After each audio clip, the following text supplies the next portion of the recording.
Countdown for blast off. X minus 5, 4, 3, 2, X minus 1, fire.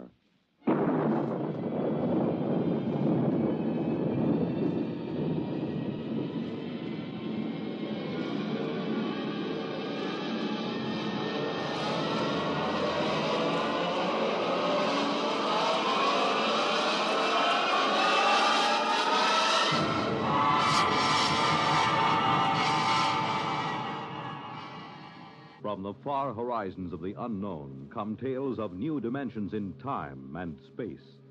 These are stories of the future, adventures in which you'll live in a million, could be years, on 1,000 maybe worlds. The National Broadcasting Company, in cooperation with Galaxy Science Fiction Magazine, presents X minus 1.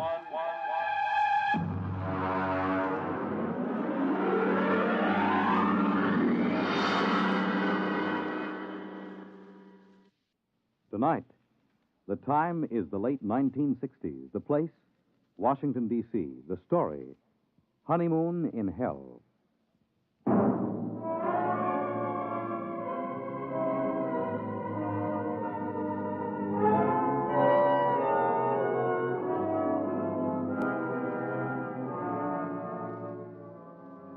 My name is Carmody. I'm a Grade 1 cybernetics man at Western Alliance headquarters in the Pentagon. Used to be a rocket pilot, but they retired me at 27 after I made the third successful flight to the moon. As a Grade 1 cybernetics operator, I get to work with Junior. Let me tell you about Junior. He was built in 1962, and he's the world's finest electronic brain, with the possible exception of Ivan, the Eastern Alliance brain, which was built on stolen plans and modeled after Junior. There are only 4 men in the country permitted in the same room with Junior because the data we feed him is so secret. One of those 4 is the president of the Western Alliance. The other 3 are myself, Charlie Mazer, and the chief. Ray? Oh, yes, Chief. Have you got Junior running a problem? Well, I just fed him the hourly data for probability of H-bomb war with the Eastern Alliance. He's ready. Hold it. According to the data just received, the probability of a hot war between the Western and the Eastern Alliance is 99.930 in favor of such a war breaking out within the next month. Oh, it doesn't sound good, Chief. Yeah. Well, I'll scramble the data, send it to the Joint Chiefs of Staff. Meanwhile, here's a Priority C civilian problem to run off. Oh, what's this stuff? Well, it seems on September 17th, a statistician in the Birth Record Department of New York City noticed that out of 813 births reported that day, 657 had been girls, and only 156 had been boys. Well, that sounds impossible. Well, that's what this statistician thought. So they phoned some other cities, and the same trend is being shown, not only in other American cities, but in Western Europe. Sunspots, maybe? That's for Junior to figure out. He's the brain here. Okay, I'll feed him. Give me the results on the intercom. I'll be in my office. Right.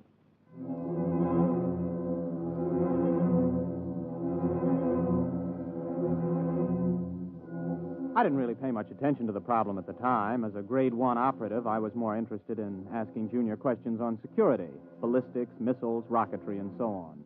The Eastern Alliance would undoubtedly have traded 3 puppet governments and the tomb of Lenin to have an agent as a Grade 1 operative. But I took the birth statistics and fed them in and waited. Junior, incidentally, responds to vocal stimuli. Speaks 12 languages. Got the answer, Junior? I have. Okay. The present statistics, if the trend is projected for another day, indicate a definite dangerous imbalance. If the trend is irreversible, unless new methods of reproduction are developed, the population of the United States and Western Europe will die out in 1 1/2 generations.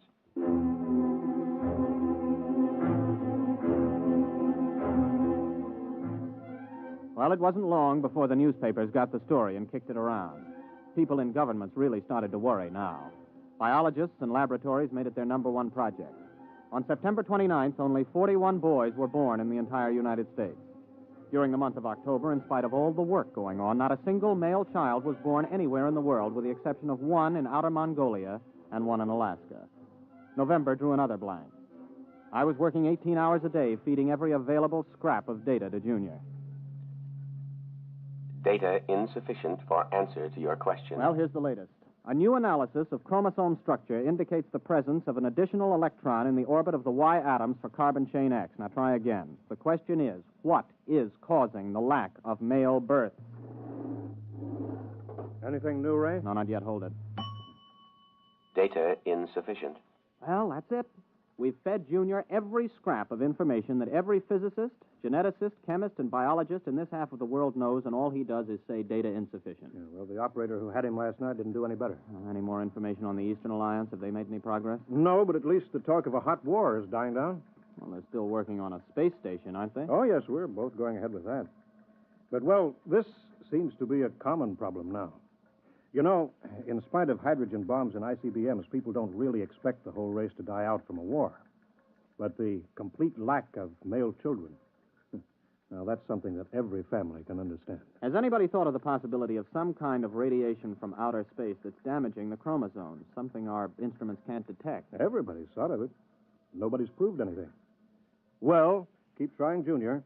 Maybe he'll come up with something. Okay. Junior, I'm ashamed of you. Answer me. Information recorded. Look, you're a whiz on rocket fuels and space orbits, but when it comes to women, you're a total bust, just like me. I don't understand them and never will. Information recorded. Now, you've convinced us that if we use the H-bombs in total war, both sides will lose, and we know that your counterpart at Moscow University has given the same information to the Eastern Alliance. That you can figure out. But women, you can't have genetics without women, right? No. Well, you know that much. What about that blonde at the party last night, huh? What about her? The question is inadequately worded. Please clarify. Should I see her again? No. What? You haven't even got any data on her. Why shouldn't I see her again? Answer, please. Because tomorrow you are going to be married.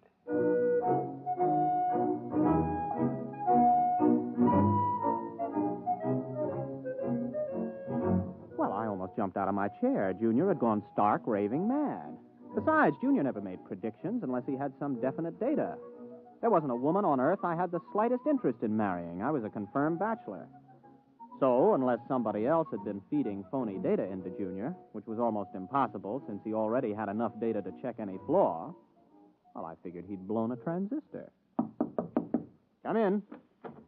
Oh, Chief, I was just going to tell you that... Oh. Ray Carmody, this is the president of the Western Alliance. Captain Carmody, Mr. President. Glad to meet you, Captain. Oh, I'm very honored, sir. The president came here specifically to talk to you, Ray. To me? Captain Carmody, you have been chosen to have the opportunity to volunteer for a mission of extreme importance. Now, there's much danger, but not as much as on your previous trip to the moon. Previous trip, sir? Then this involves another? The flight to the moon, Captain, will be the least important part of your mission. What's at stake here is the survival of the human race. Chief, perhaps you'd better explain the rest. Mm-hmm. Well, you know the problem, Ray. Last night when Mitchell was on, we fed Junior some new data, and we asked some new questions. For example, we asked if the lack of male birth could be due to some extraterrestrial enemies of man. Well, Martians?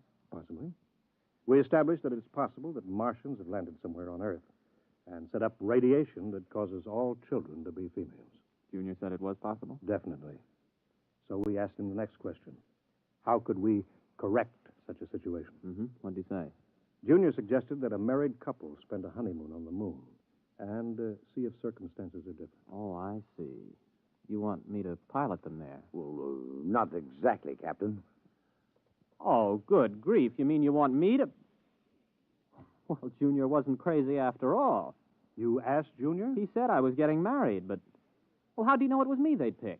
He was asked the qualifications for the bridegroom. He recommended a rocket pilot who had already made the trip successfully. Well, there are 4 other pilots who've made that trip. You're the only single one. And since the woman must be a qualified pilot also, and none of the wives are pilots, well... I assume I'm going to be married before we leave. Well, naturally. Oh.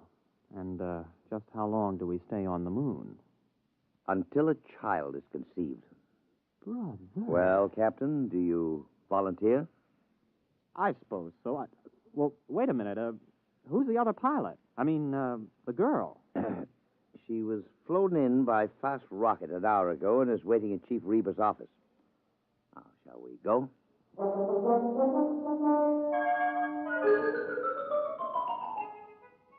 There were some officials there, and a justice, and my bride. She was small, dark, slender, and very attractive. I was so busy looking at the way she filled out her uniform in just the right places that I almost overlooked the fact that she was dressed like an Eastern Alliance pilot. Captain Ray Carmody, may I present Lieutenant Anya Borisovna? You mean this is... an enemy pilot? Pleased to meet you, Captain. Yes, I'm pleased to meet you. Mr. President, Captain, this marriage is being done on an international basis for important diplomatic reasons. Both alliances have been advised by their cybernetic machine that the experiment, if it is to benefit humanity, must bring all the major powers together. Miss Borisovna is 24, an experienced rocket pilot like yourself, and quite attractive, if I do say so myself. Thank you, Mr. President. Now, if you're both ready, the Chief Justice of the Supreme Court will perform the ceremony. Well, there's just one thing, Mr. President. Miss Borisovna, would you marry me? Yes. And you may call me Anya. Okay. Mr. President, we're ready.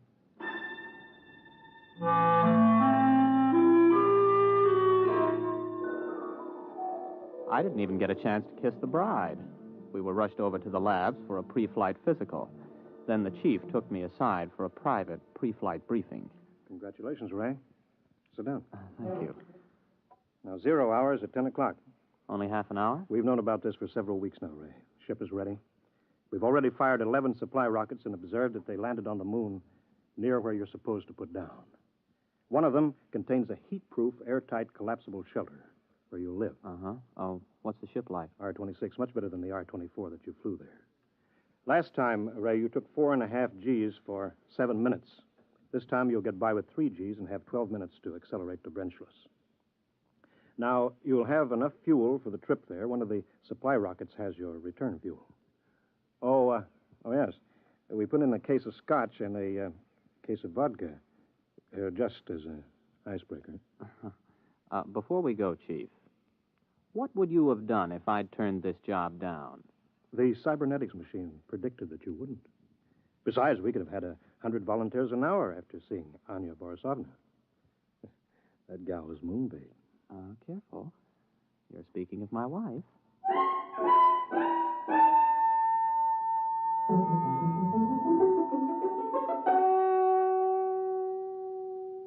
Tower to R-26. Are you both strapped in? Anya, you strapped into the webbing? Yes. Okay, Chief. The time is X-15. I have a message from the President. Quote, "The people of the world are watching. Don't fail them. I have messages from the Soviets, the Chinese, the British, the Indians, all wishing you well. You are the hope of mankind, and all mankind unites as it has never before united in giving you its blessings. We await your return anxiously." Unquote. X-5. 4, 3, 2, X-1. Blast off.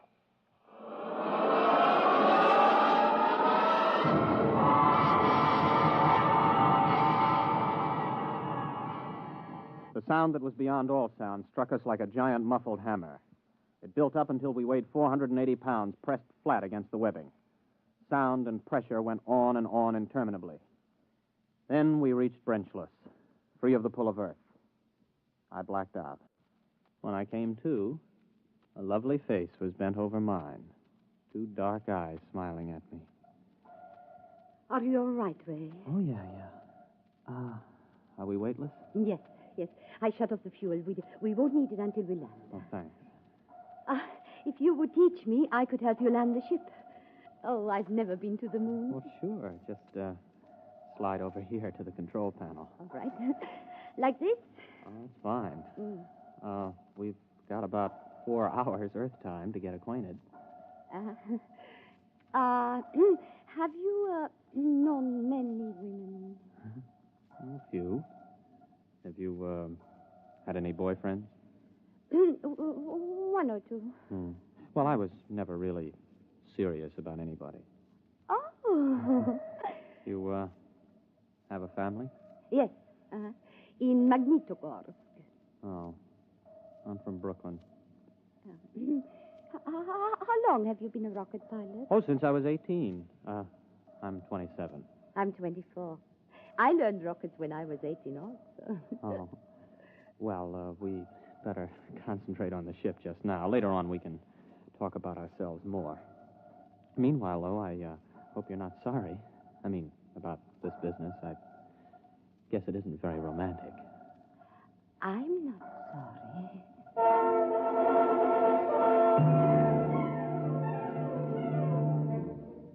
We made a good landing. It didn't knock either of us unconscious. Then we got into our spacesuits and got out of the rocket. Some of the supply rockets were lying within a quarter mile. There were 6 eastern rockets and 3 westerns. About 800 yards away, though, there was a big supply rocket we couldn't identify. It looked different from the others, and neither of us could identify it as an eastern or western design we were familiar with. I pointed to it, and we headed there. You recognize that supply rocket? No, I was not briefed on anybody's standard still in the shade. Well, it must be something the chiefs of staff sent up as a surprise for us. I figured about 50 feet long, but you can't see the rocket tubes. It might be a payload from a stepped rocket assembly. Uh-huh. Well, there's a door on the side, anyway, you see? The top of that ramp. Oh, yes. Maybe we ought to observe it a while before we go in. Oh, nonsense. Come on. Ray! Yes? Ray, I'm frightened. There's something wrong with this. Only one way to find out, Anya. Let's go. Well, there's some kind of lock on this door. Let's see if it opens. Well, that was easy. It's lighted inside. Mm-hmm. Come on. Maybe they sent us a surprise cottage for the honeymoon. Special delivery to the moon. And this doesn't look like anything designed for humans to live in. Ray! The door's closed behind us. Try the lock. No, it's no use. Here, let me try. Ooh, holy smoke, I can't get it open. Do you have a gun? No, I have no weapons. They would be useless anyway. Hey. Oh, look. Good grief. They look like blobs of flesh with arms and legs. About 3 feet tall. Don't make any sudden moves. That's some kind of weapon he's carrying. Precisely, Captain Carmody. Who are you? How do you know my name? My people and I are inhabitants of another galaxy. Extraterrestrials? Precisely. As for how we know your name and your language, we have been studying you since you first achieved space travel. We have intercepted your radio communications, for example. Have you been responsible for the lack of male birth? We have been beaming an ultrasonic wave toward your planet. What are you planning to do? For the moment, we will keep you aboard our ship and study you. You may remove your helmets, incidentally.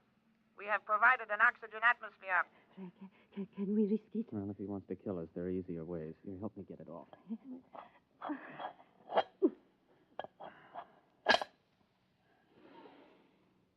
Well, it breathes pretty good. Keep your helmet with you. You may make yourselves comfortable.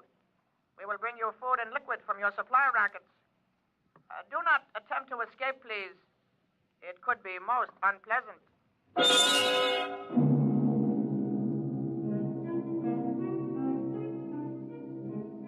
The next few days were like a nightmare. The blobs left us to ourselves except to feed us.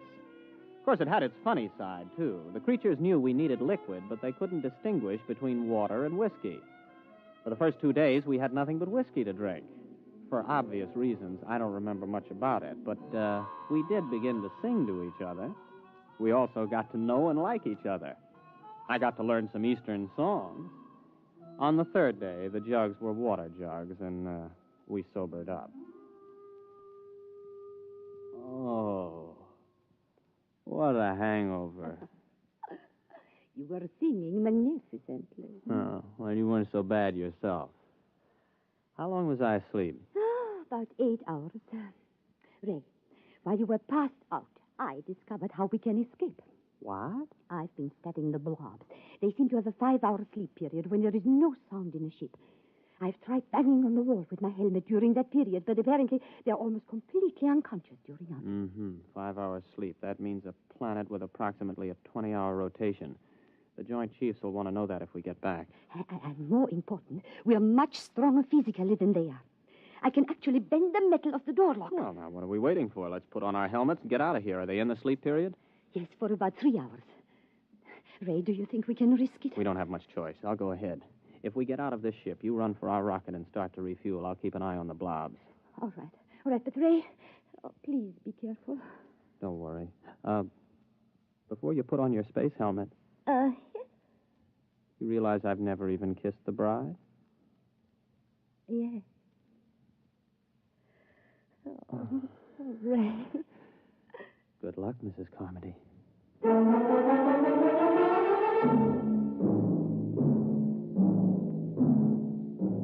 By the time I reached the ship, Anya had the rockets refueled. I jacked up the tail fins and we headed for space. When I checked our screen to see if the blobs were after us, we detected their ship heading toward the outer galaxies away from Earth. The rest was easy. In less than 24 hours, I was in the office of the president of the Western Alliance making a full report. The Eastern ambassador was there, along with the chief. Captain, this story is incredible. Well, I'll be glad to submit to a lie detector, Mr. President. There's one on its way. Our embassy is questioning Miss Borisovna right now to see if her story is similar. Are you positive they were extraterrestrials? I mean, couldn't they have been, Easterners? If Easterners are 3 feet tall, without bones, and look like little green blobs of protoplasm. Yes. It's for you, Ambassador Cartridge. Thank you. Yes. Yes. Yes. Yes. Our woman tells the same story under scopolamine. It must be the truth. Obviously, they went back for reinforcements or further orders.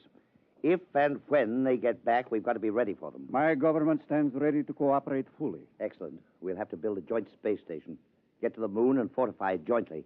If we pool all scientific knowledge, military data, we may be able to do it. Our propaganda ministry has already received orders to put everything into reverse gear. Carmody, I don't know how the world can ever thank you and Miss Borisovna. You not only averted a suicidal war between the East and West, you've also managed to draw us together in a joint effort where international power politics must be a thing of the past. Well, sir, I have a request to make. Anything, my boy. By the way, your wife is on her way over. I'd like to get back to Junior to ask him a personal question before I see her again, if you don't mind. Well, it's rather odd, but I suppose if it's what you wish. Chief, would you let Captain Carmody operate the cybernetics machine alone for a few moments? Right this way, Ray, boy.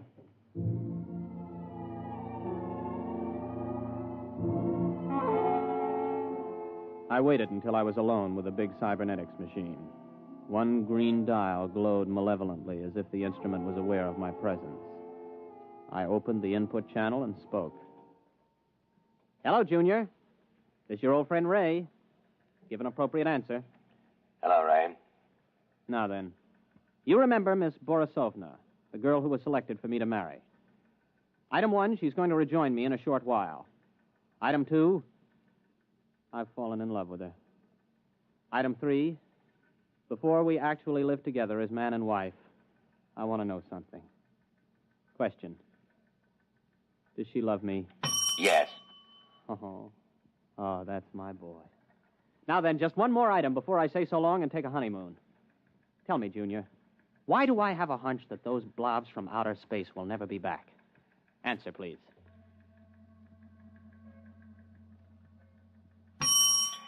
Because what you call a hunch comes from your own unconscious mind. Your unconscious mind knows that the extraterrestrials do not, and never did, exist. What? Do you wish the answer repeated? I wish you to tell me why I saw them, why Anya saw them. Neither of you saw them. Amplify that answer, Junior, or I'll smash every tube in your memory bank. Since I am an AC-7 cybernetics machine, I have no circuit reactor for threats of destruction of my tubes. The answer to your question is as follows. The memory of extraterrestrials is due to post-hypnotic suggestion. You mean I was hypnotized to find those blobs on the moon? Correct. And just who hypnotized me? I did. I hypnotized you. Oh. And Anya? A similar AC-7 cybernetics machine located at the University of Moscow. Would you explain why? Cybernetics machines are constructed to help humanity. A major war, the disastrous results of which I could accurately calculate, was inevitable unless forestalled. Calculations showed that the best way to avert that war was the creation of a common mythical enemy. Therefore, I created a situation which led to your mission to the moon. Well, wait a minute. You created the situation. Yes. Well, tell me how you did it. How did you prevent male babies from being conceived? A special modification of radio carrier wave for station JVT here in Washington, D.C., the only 24-hour-a-day radio station in the United States. The modification is not detectable by any instrument known to man at present. Well, how could you do that? You can't leave here. 1 year ago, you yourself fed me a problem. The design of a new cathode tube for radio station JVT. I modified the tube to send out a wave that would prevent male children from being conceived. So all we have to do is eliminate that tube. It will not be necessary. The tube was designed to burn out exactly 15 minutes ago. And the same thing happened in the Eastern Alliance? Precisely. 2 properly constructed machines will always arrive at the same answer to the same problem. Oh, Junior, I gotta hand it to you. But why let me in on it? It is to the interests of humanity to know the truth. It is to your own interests. And you will tell no one because of the type of individual you are. Mankind will work together now to reach the stars. One last question, Junior. If Anya and I were just hypnotized to think all of that was happening up on the moon, what really did happen up there?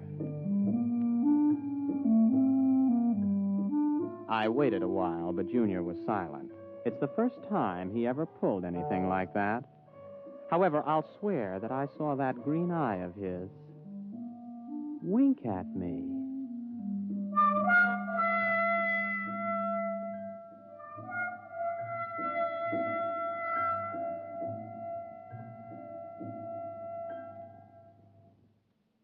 You have just heard X-1, presented by the National Broadcasting Company in cooperation with Galaxy Science Fiction Magazine, which this month features Butterfly 9 by Donald Keith. The story of Jeff, who needed a job, and a man with a job to offer. One where giant economy-sized trouble had labels like fake make, bumsy, and peakage. Galaxy Magazine on your newsstand today. Tonight, by transcription, X-1 has brought you Honeymoon in Hell, a story from the pages of Galaxy written by Frederick Brown and adapted for radio by George Lefferts. Featured in the cast were William Redfield, Vilma Curer, Wendell Holmes, Charles Penman, Leon Janney, Roger de Koven, and Jack Grimes. Your announcer, Fred Collins. X-1 was directed by Daniel Sutter and is an NBC Radio Network production.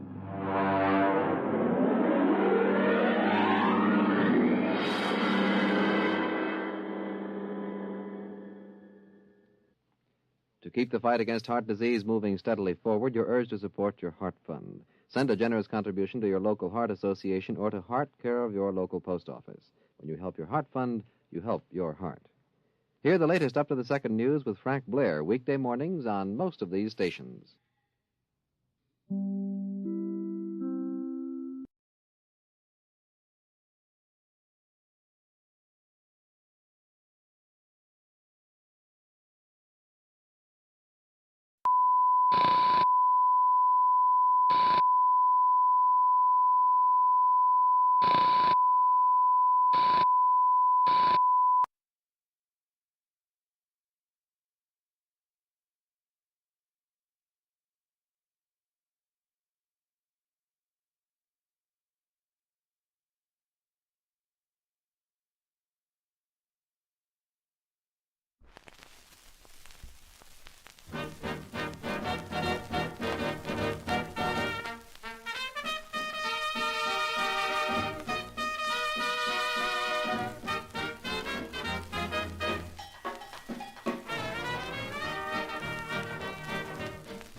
Good morning, everyone.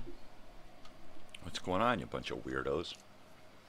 What the hell are you doing here this early? What the hell am I doing here this early? I don't know.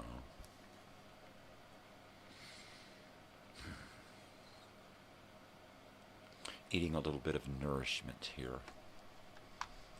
I need to be nourished.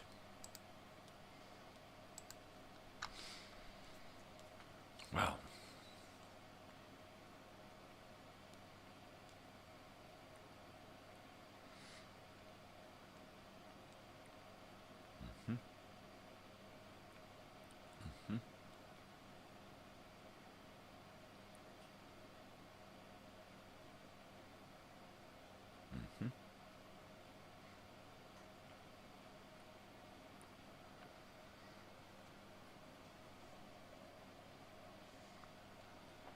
I've got stuff in my brain, got stuff in my mind. Dog. There's got to be a dog laying there ready to come out.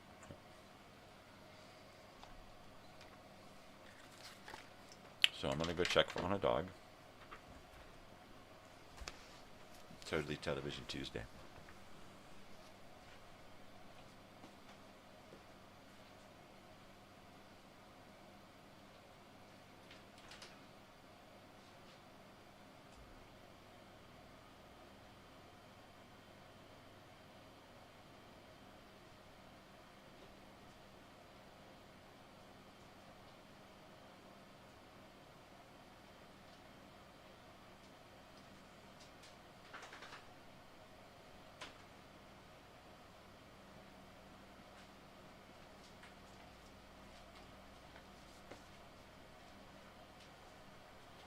Totally.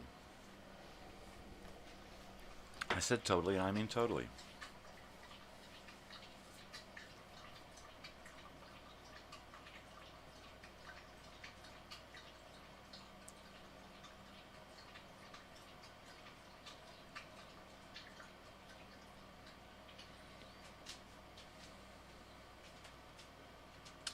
I still remember old Charlie Dog, how he used to drink lap, lap, lap.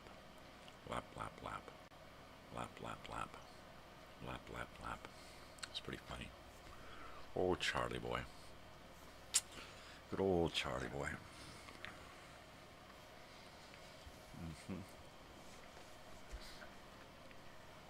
Yeah, we had Charlie for 17 years.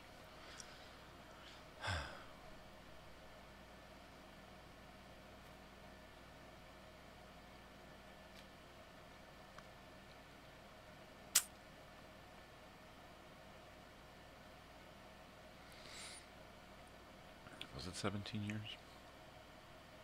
I don't know. It was a long time. Had to be 17 years. That's what the math came out to.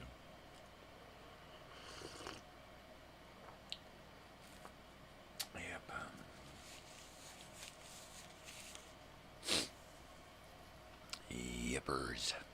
Yippers. So hi, how are ya?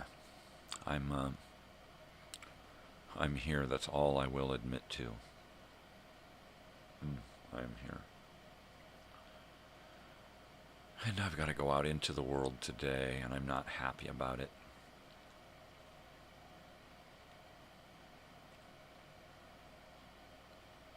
It's like in Minecraft when I've got to stay out after dark or go down into a deep hole and be afraid of monsters and stuff because it's dark.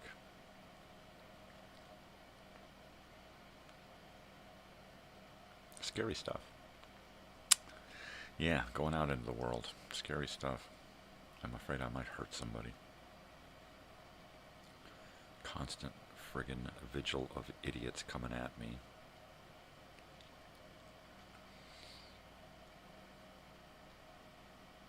Yep. There's something wrong with that guy, man. He's suspicious of everyone. Yeah. Yeah.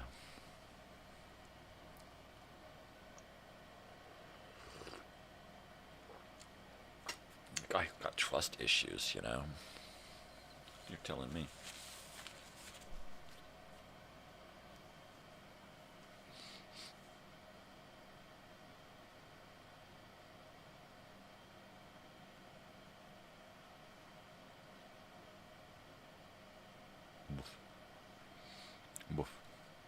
So let's see. What did I do yesterday? I didn't get shit done yesterday. I just didn't get shit done yesterday. I drew up plans for a camera bracket mount and didn't do anything with it. I got an advance on a project that somebody once built. It's a gate, an interior gate. So the advance is for the materials, the wood. I don't know how much I'm charging this lady. I'll leave that up to my wife and her to decide. I'm not a money guy anymore, you know.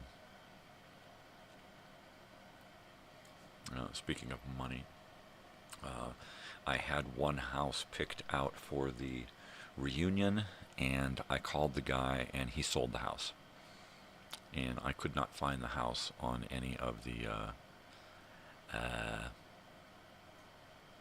vacation rental sites. So that house is out.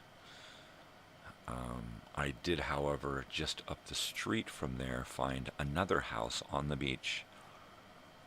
And it's about $5,000 for a week. But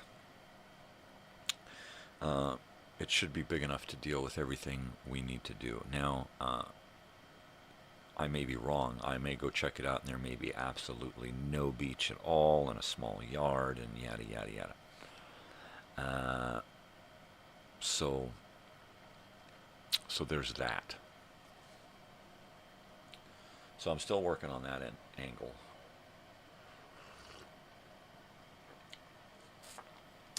The budget is about $5,000 for the venue. So, I'm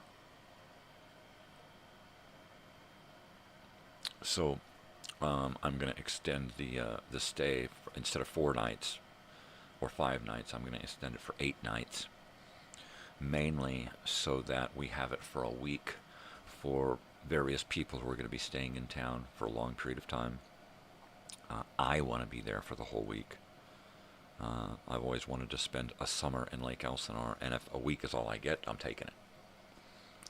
So, and if I stay 1 extra day past a week, then we're there on my birthday, which would be nice, because I actually will get to do something for my birthday, which I never do. That's if I live that long, right? Because lately I haven't really felt like I'm going to live that long. My God, I feel miserable all the time. I'm on top of the world, Ma. Top of the world. Of course, I'm not going to let it bring me down. Right? I mean, we all got the same issue with mortality, right? We're all going to die. So it's not like I feel like I'm being, it's like the only time in my life I've ever felt like I'm not being singled out, right? Because we're all going to go there, right? I mean, anything that's happening to me is more than likely going to happen to a lot of people, other people. So I'm not alone. Hey, yay. Yay, I'm not alone.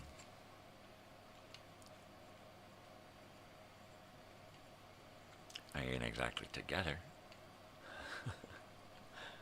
but I ain't alone. Yeah. So let's see, I need to run off today and do a bunch of crap.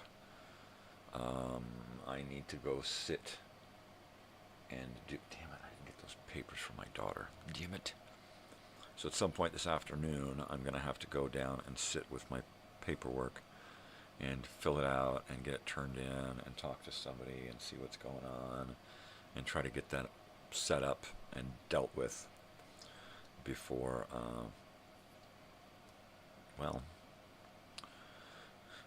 before I do my dentist stuff.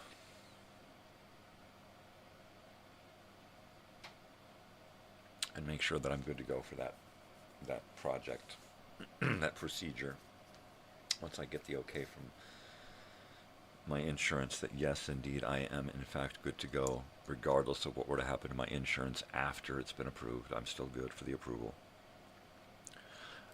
Then I'm going for it. So in a couple of weeks. And then I'm just going to take myself out of the picture.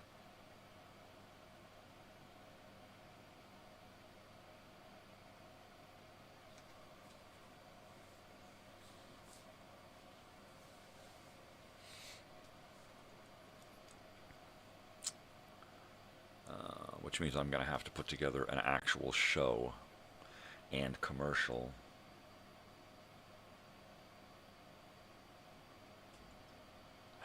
And hope I can do all of this without being able to talk people into stuff, right? God, that's going to be a bummer. What are you going to do? Shit's got to be done. Of course, if I found out today that, I'm dying of cancer or something, I would, what would be the point of having all of my teeth removed, right? That would just be, 6 months of torture on my starving body, right? So, that's probably the case anyway. I probably shouldn't have my teeth removed, figuring that that's going to kill me, right? Not being able to eat correctly for 6 months on the outside, pardon me. 2 months on the inside, 6 months on the outside. That's still, even 2 months is still too long to go without eating really good, solid food, right? Don't get me wrong, I'll probably be gumming down cheeseburgers, but still, man.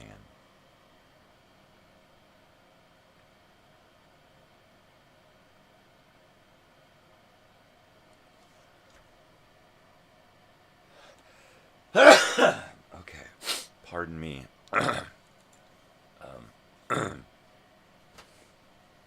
Let's see.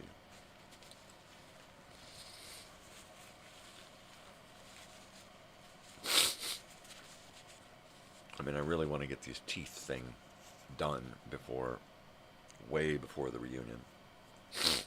So, now is when I need to do it. Before the end of the year.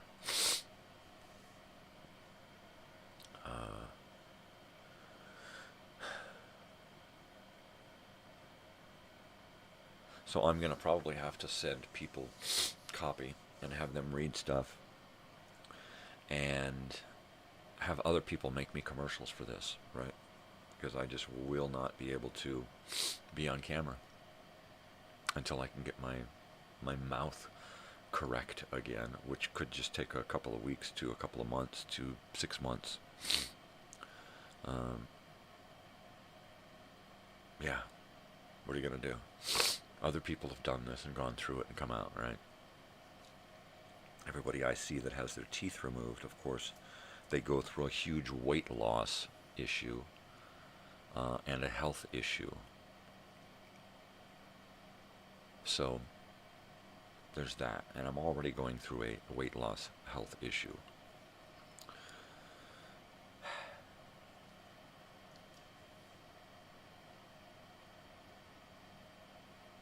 So it could go from unfun to horrible, right?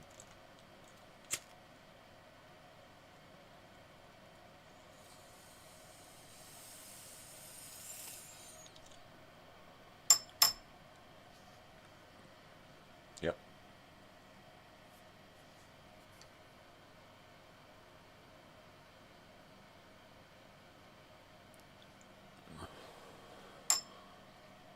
I was talking to my wife the other day, and we were watching How It's Made, and turn it on, and there's a guy using a paper cutter, right? And it's an old crank paper cutter that brings the blade in and cross cuts. Boom. Comes in, slams down sideways and cuts. So he's cutting, and we use this special paper, this cotton fiber paper that's really porous and fluffy, right? And so they have to put a block over the top of the wood when they compress it to cut it, because they don't want to dent the paper. And I'm thinking, wow, this reminds me of cutting plastic and die cutting stuff. And then they go to a printer, and it's a pedal activated printer, and the rollers roll up over across the pad and get ink, and then come down and go across the paper, and you load the paper and put the ink on it and the whole thing. And so we started talking, and I told her, ever since we were in plastic working, and I used a paper cutter and a die cutter and was into screen printing and all this stuff, I've always wanted to get back into doing some kind of art that has to do with paper and embossing and colors and design and all of that. And I think, why don't we come up with a couple of, like, once again, I said, let's come up with some gimmicks that we can sit around at home and do, and each of us has a little part, and we can sit around, on the weekends when we got nothing to do, and sit around and watch TV and put these little things together and make these things, and then just pile stuff up, and then twice a year, a couple times a year on a good holiday, go down into town and set up a canopy and just sell a bunch of stuff that we've created, right? And just bank thousands of dollars like that. Just boom. And it's possible if you're creating the right stuff. Like, if I can get my wife to create those bitchin' aprons and purses and bags and other things, hats and things that she can just go crazy making, and just have her crank out, just a ton of stuff, just 100 of this, 100 of that. And then my daughter and I can sit here and create handmade stamps and embossing things, and sit here and create art, prints, original print. And I thought, well, let's take it a step further. Let's get paper and recycle it and make our own paper, and then print on that, and then take it a step further and frame some,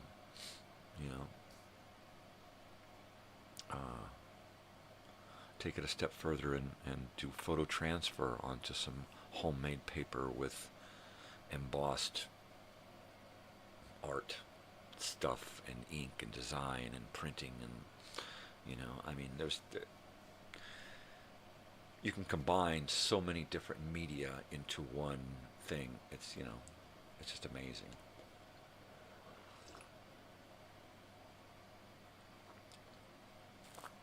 So here's off the top of my head. You make paper, right?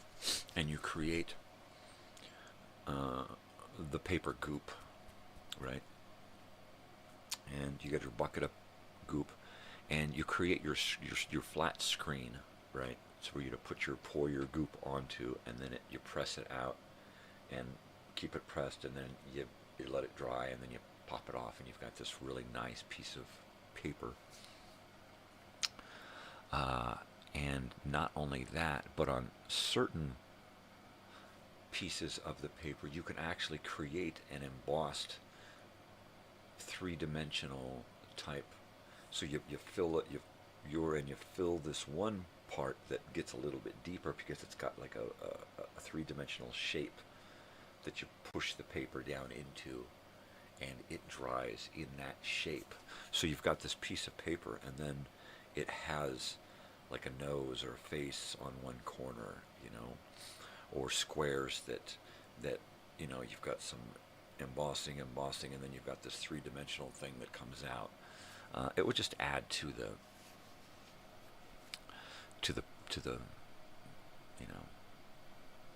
artsiness. Anyway, and that's just off the top of my head. Create entire molds to put paper into and create little paper statues, so to speak.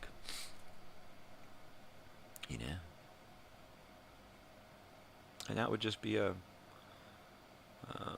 some kind of shape created out of wood or plaster or something, or a reverse transfer of a shape with a lot of holes in it for the paper to compress down and squeeze out water. That's it.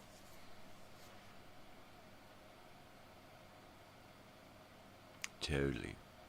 Or maybe have two shapes. One shape is solid, and the other shape you push in has all the holes, and as you push it in, it squeezes out a lot of the water.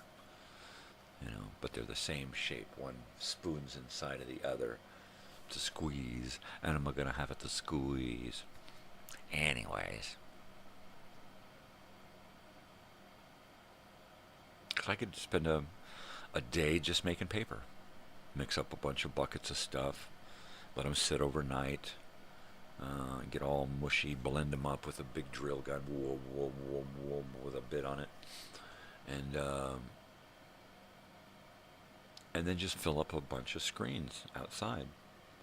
Squeeze them all down, you know, and just have a couple of rollers, you know, and you take your screen and your press over the top of it, right, and you just run it through a roller, and that press squeezes everything out through that screen, and that's it, baby. That's all she wrote. And just come up with a couple of really good ways of doing homemade paper in various sizes and shapes.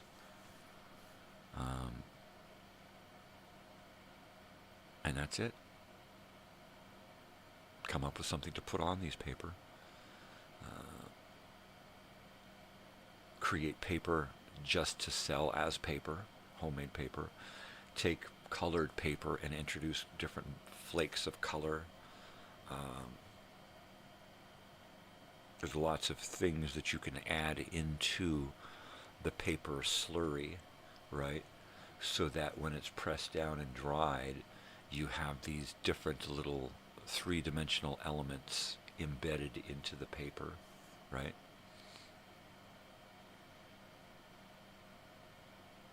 Totally, you know, pennies and cigarette butts and chewing gum. No, really. Totally.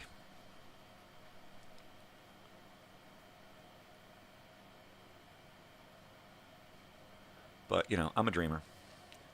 I'm the guy that likes to dream. Been dreaming my life away. My daughter's a doer. She's a thinker and a doer. I'm a dreamer. I'm a thinker and a dreamer. My daughter's a thinker and a doer. My wife is a doer and a thinker, for sure. She's a thinker and a doer. I'm probably the thinkiest one in the family. Hopefully my daughter will inherit a lot of my thinkiness. She's smart. Very, very smart. Very intellectual.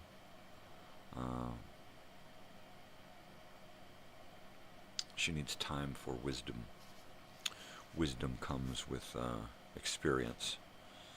And aside from a lot of school and a lot of concerts, she doesn't have much experience out in the world, so yeah. So this Vegas trip thing, that should be quite a neat experience. Her friend Charlie can't make it. It just turned into too much of a hassle to try to get out here anymore. That's a bummer. I have a feeling Charlie's probably going to wind up moving away from home at some point and wind up out here somewhere. I wish we had a bigger home, and then everyone would be welcome all the time. But, you know, I live in a shack on $1.380 a week.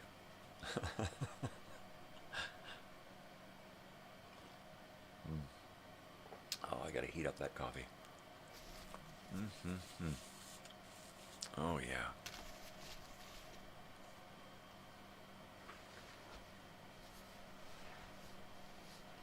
Heating it up now.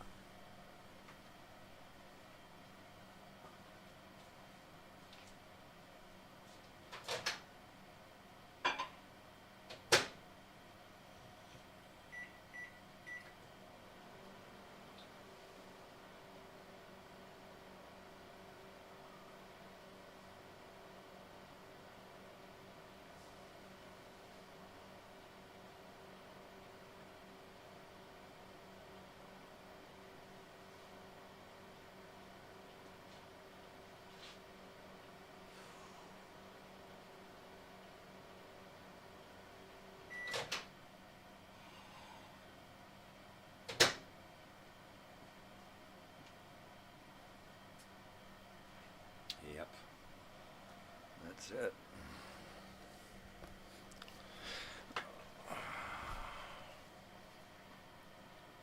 That is it.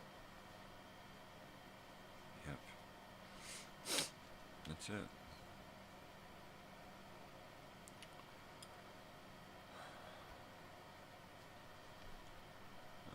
Today is the 8th, tomorrow's the 9th, so I will, I guess on Wednesday, be reminding people that Friday I am going down to do shirts, and well, I'm going to go down there this week and find out what day they want to get together and do shirts, because I'd like to do a couple of the shirts.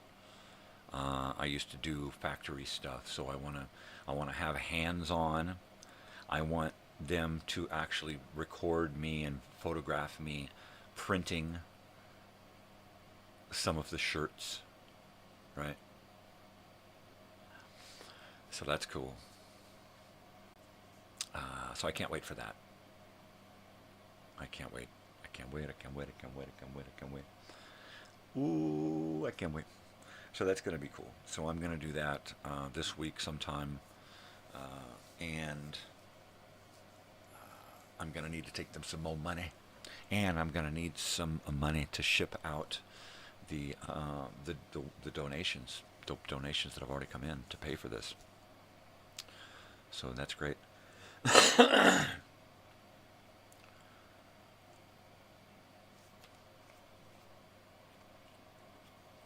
And what I might do is I might put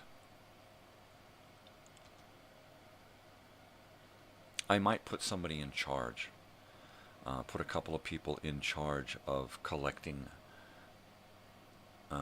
sizes and shirt stuff, money, and getting it to me, you know, like okay, so like when we used to sell candy for school, right, for a special project, right, we'd go out and we'd go door to door and we'd sell candy, or we'd stand at the supermarket parking lot and we'd sell candy or sell something, right, for school. So the same kind of thing where you go door to door and do pledge donation thing, it'll be friend to friend, more like, instead. So you'll get on Facebook and you'll hit up your friends and you'll say, hey, you want to get one of these, a couple of these t-shirts for $50, you know? If so, send me your size and the money, and we'll have them shipped out to you. And then they do that, and they collect a bunch of orders, a bunch of donations, and then get with me once and say, okay, look, here's six donations, here's the money, here's the sizes, here's the addresses, and then I'll just directly ship it out from here, right? And if we can do that, where I do the printing and the shipping, and they do the collecting of the donation and the collecting of the information, I think that might really, really help us get rolling along, right? And go to 6 people and say, look, can you go out and hit up, 10 people, and and get me 10 donations. If you can get me 10 donations, that's $500, man. Plus, some people want more. So, yeah. I can't wait, I can't wait. I can't wait, I can't wait. I can't wait, I can't wait. So, yeah, what I need to do is get somebody shirts and say, okay, you got shirts. Send your photograph of you in this shirt out to 10 people and hit them up for a donation. Right? Hit up 20 people, try to get us 10 donations.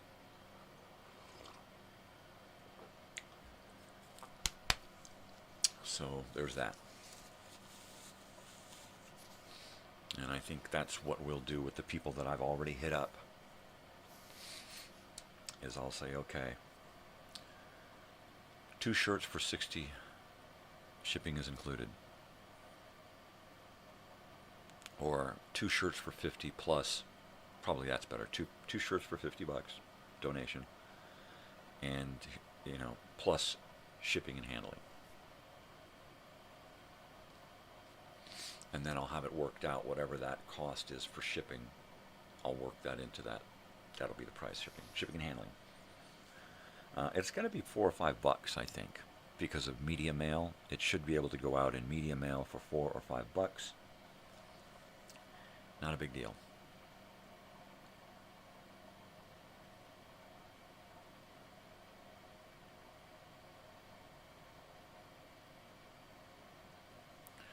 Okay, I'm getting excited about that. Oh, it's only 5:30. I'm not excited anymore.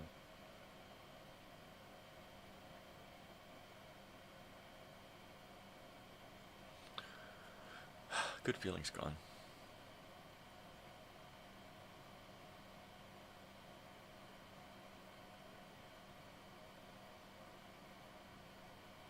Oh, look at the top of my head. Is that real? Is that a skull cap? Yeah, that's right. I really have really nice hair. This is just makeup. It's just a falsie.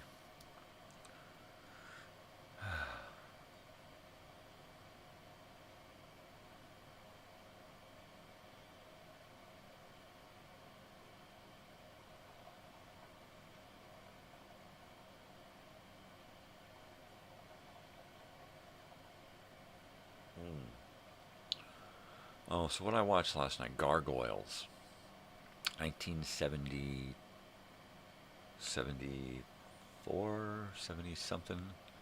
I want to say 72, but yeah.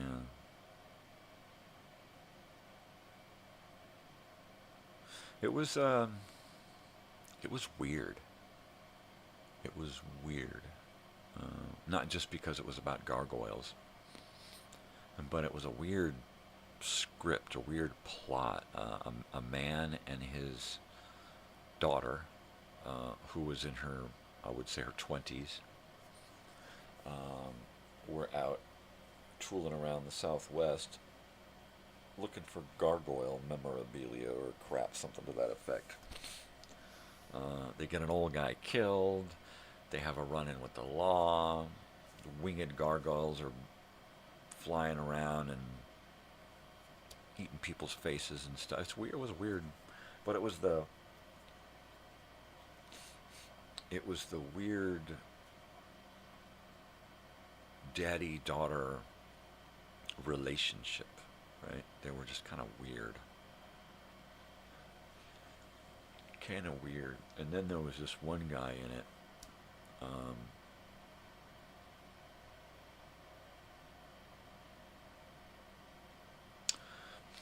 Oh, what the hell is his name? Oh man, he the lead in Silverado.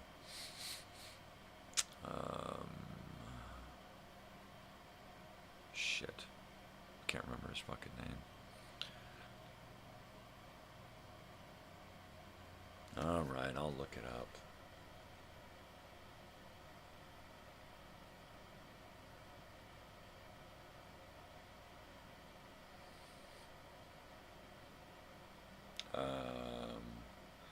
Silverado.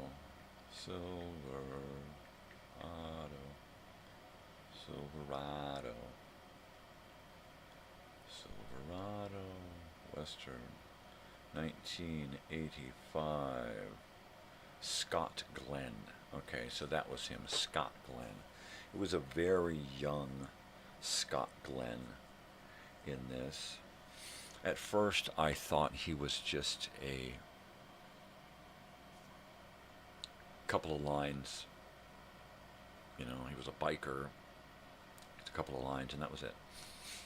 I thought, okay, that was a small part, and then he's still in it, and then he's still in it, and then he's still in it, and I'm thinking, wow, he's going to go the distance in this movie, and he's going to get the girl in the end, and then he gets killed, gets his face eaten by a gargoyle, a bunch of gargoyles, right? So I'm like, wow, what a way to go. But he was Scott Glenn. He was the same the same guy if you watched him in Silverado 10 years later and then watched him in anything 10 years or 20 years after that. He was still the same guy, the same actor, the same character, the same demeanor. Very cool, very casual, very nonchalant, very laid back, same voice, same speaking mannerisms. It was weird. Usually, people change throughout the years, especially as an actor, they change throughout their career. It was weird. It's like the same guy, just younger.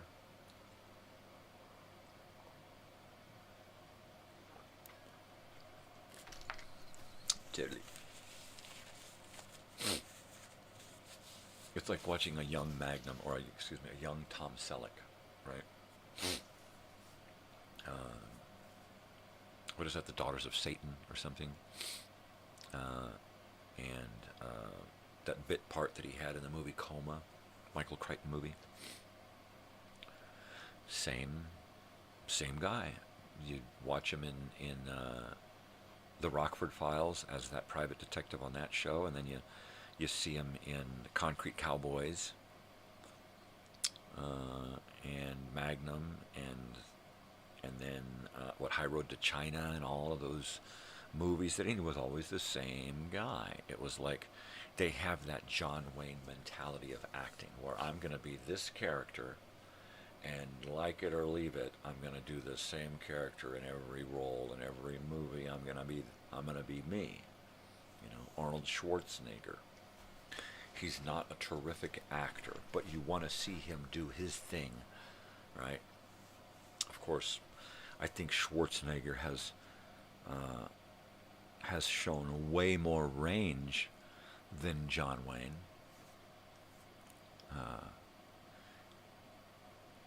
John Wayne didn't do much comedy. He didn't do much, if any, other than the occasional roast. He didn't do any self-deprecating humor, whereas it's okay for Arnold Schwarzenegger to make fun of Arnold Schwarzenegger, and he would.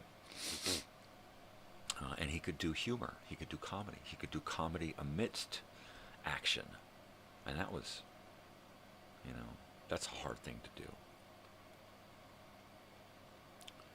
But I think it's his subtlety that makes Schwarzenegger great, is that he could just be himself. And he's okay with who he is, which allows him to be funny. Funny. Good stuff. I don't know how that translates into television, there.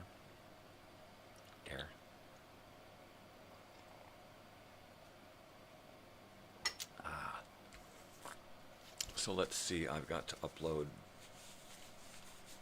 videos this week. I got to create a video time machine for Friday.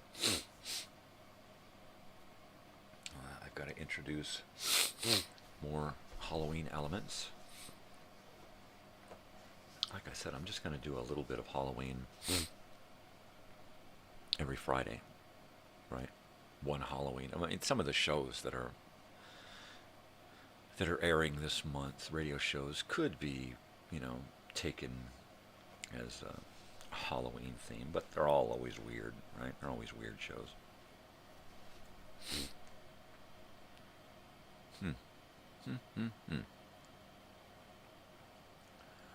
Yeah.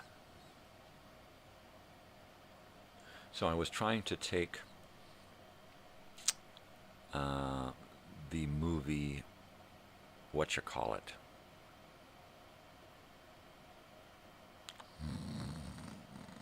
Salem's Lot, David Soul, right? So I was trying to take that and burn it onto DVD.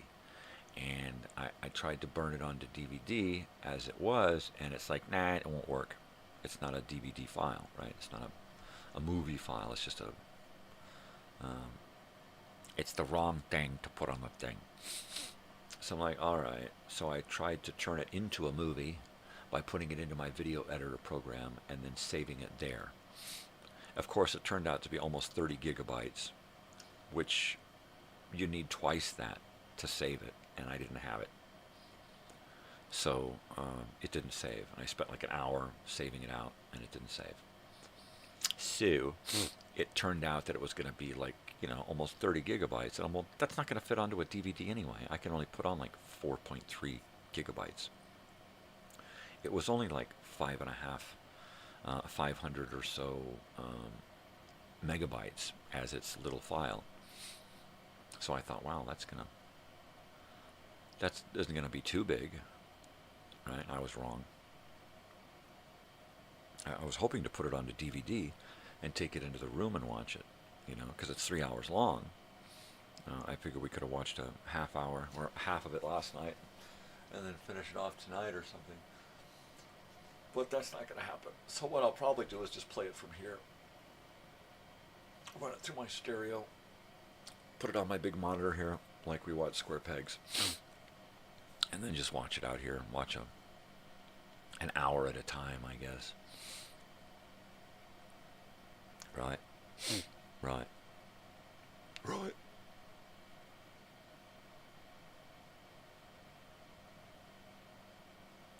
So let's see. I can put my nighttime show here. Let's do 5, 6, 7, 8. And then put a line through that one because we did it last night. And then 4. All right.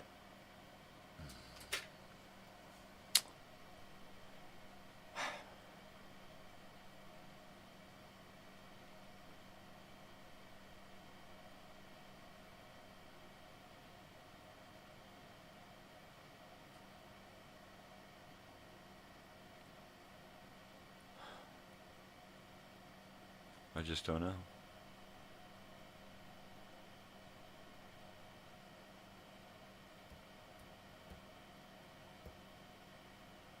I guess I'm alone here in the mornings now because I've been found out.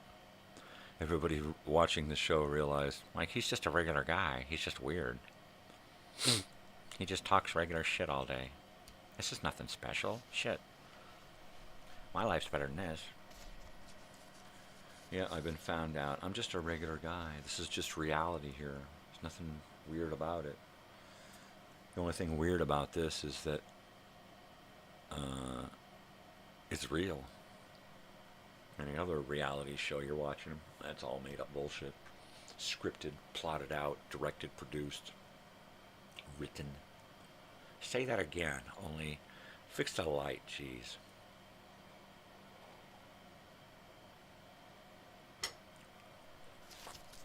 It's so contrived. Right? This is real. It's real boring, but it's real.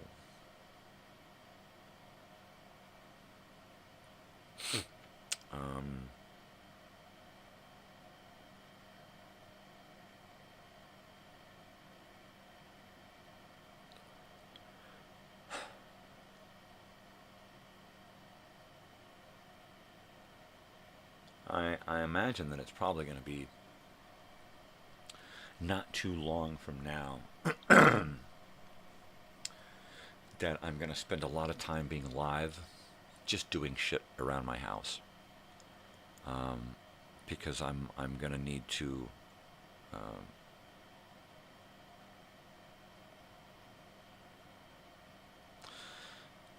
what do you call it? Record, for posterity's sake, more of my day-to-day crap, right? So we'll probably go to the long shot in this room, which is going to get longer. I'm going to fix this so that it's a longer long shot. And then this whole unit here might shuffle that way. If I shuffle it that way, it blocks off my hole. So I've kind of got it here because it's out of the way. It's right in front of my front door, but it's just out of the way enough that you can walk by it, right? On the other side of this little piece of black here is my front door there.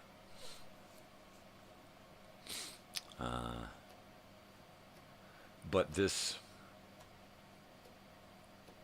room, I'm figuring where this lamp and table is right here in the middle of the room is going to wind up being a fold-up card table, and I will put some kind of work there, have my camera, this camera, aimed down at the table so you can look directly down at what I'm doing, and then from there just work on stuff. So even if I'm not talking, at least I'm on camera doing stuff. And I'll go from the long shot to this shot where this will be kind of more aimed at that table. And then I'll have the ability to zoom in and look at exactly what it is I'm working on.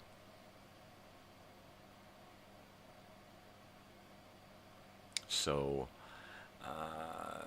I'm probably going to condense this room a little bit, bring this unit here that's in front of me here, bring this closer into the room so that it's closer to a fold-up table here, so that I can do what I'm doing here at this table and reach over and push buttons at the control unit here and move cameras, switch cameras back and forth. I'm going to dig up my other microphone and put a microphone on the table so that I'll be double mic'd. So that'll be cool. I'll have the graphics computer so that I can show you different schematics of what I'm working on.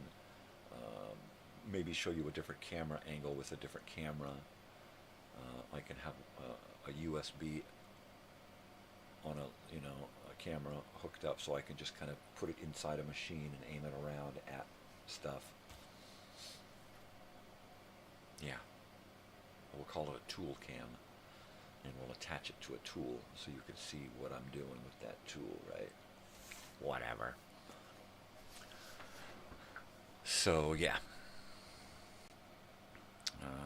And I think if I do that and worry less about,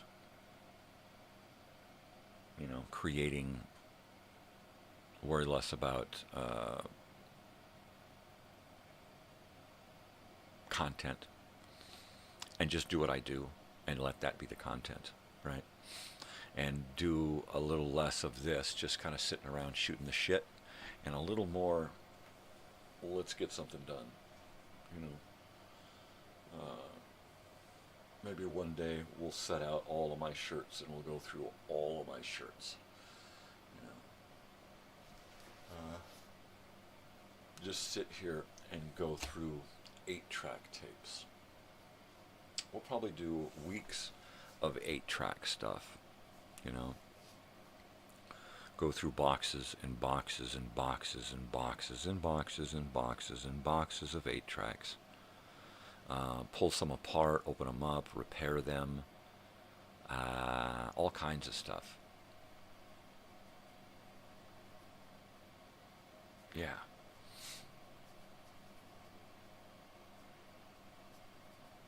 Yeah.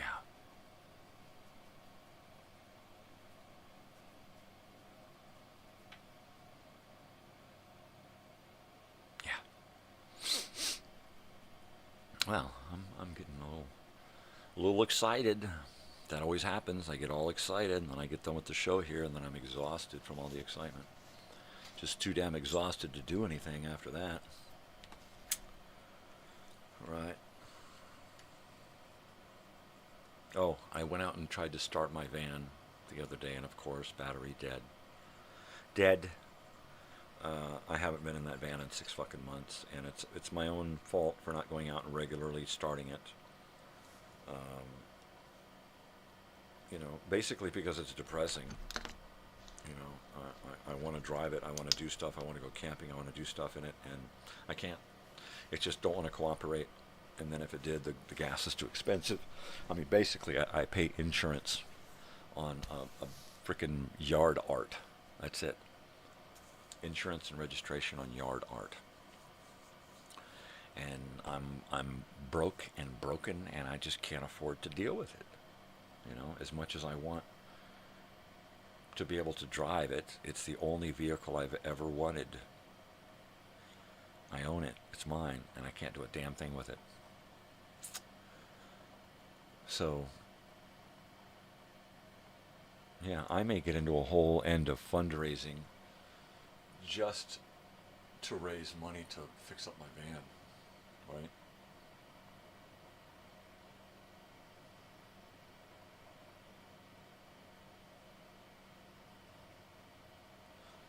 You never know.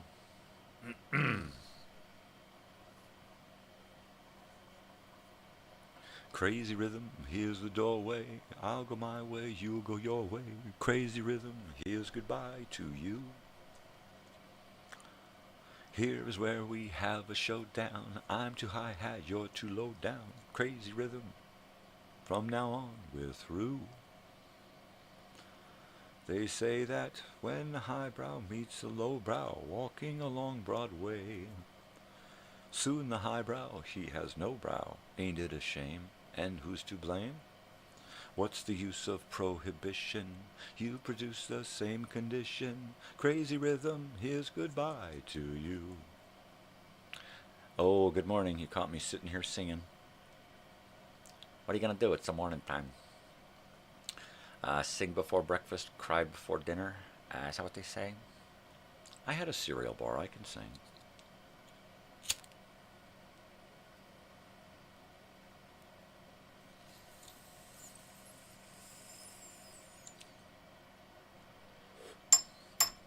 Yeah.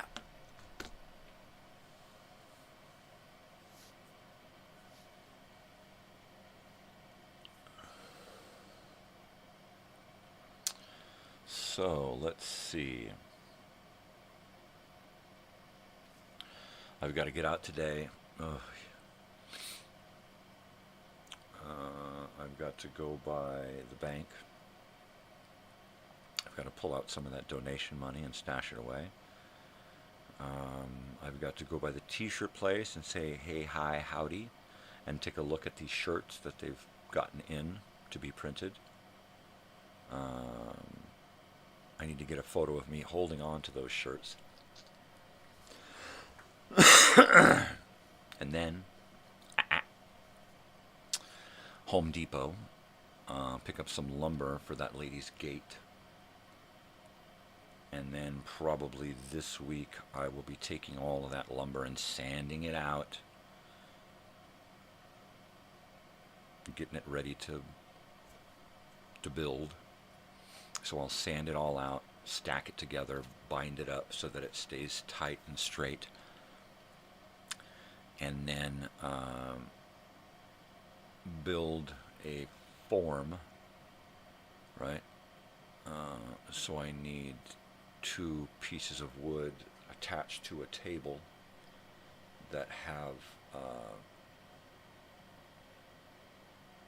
well, basically I need to build a form so I can push my frame into and get it squared up and put it together, and then put another frame in there and square it up, and then take those 2 frames and twist them and put them together to make a square frame.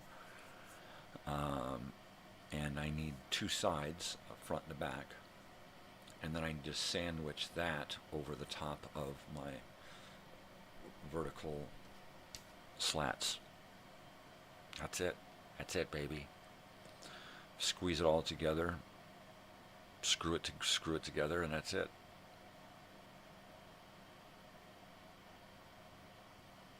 That's it, baby.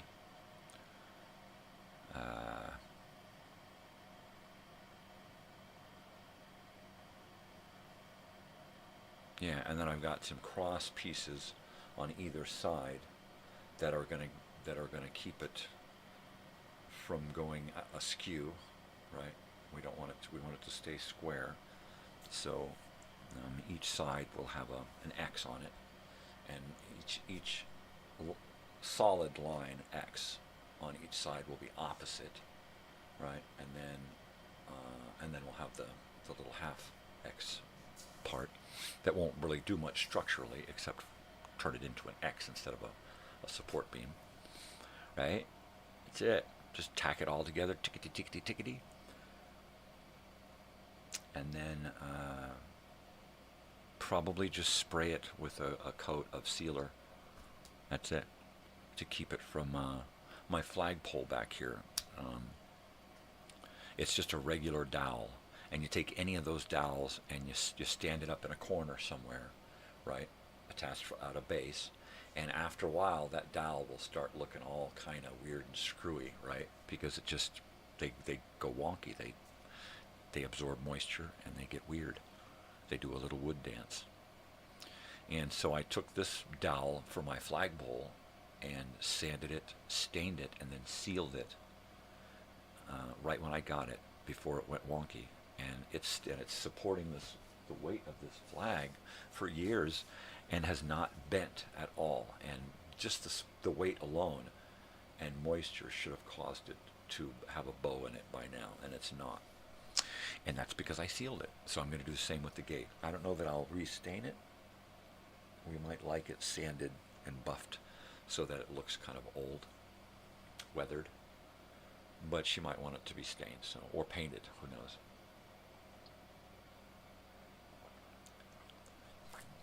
I'm not doing it for the money, I'm doing it for the dogs. She says, with this gate, the dogs can be in the house all the time. And I'm like, okay, sold. I'm going to heat it up.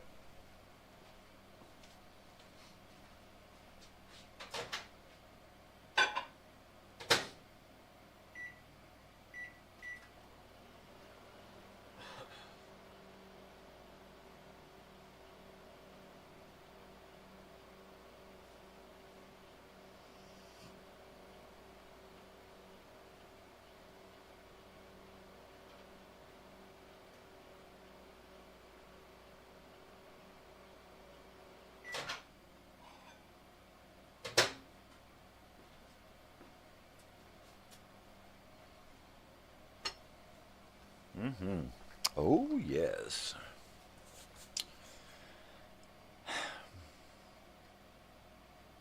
Yeah, I'm really got my fingers crossed on this latest house, hoping that it is going to be the house for the reunion.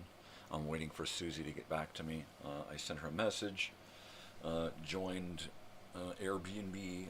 I've been cleaning Airbnbs for years, and I have no clue what Airbnb is like, what their website is like, what any of that shit is like. I don't do that end of it, so I don't know.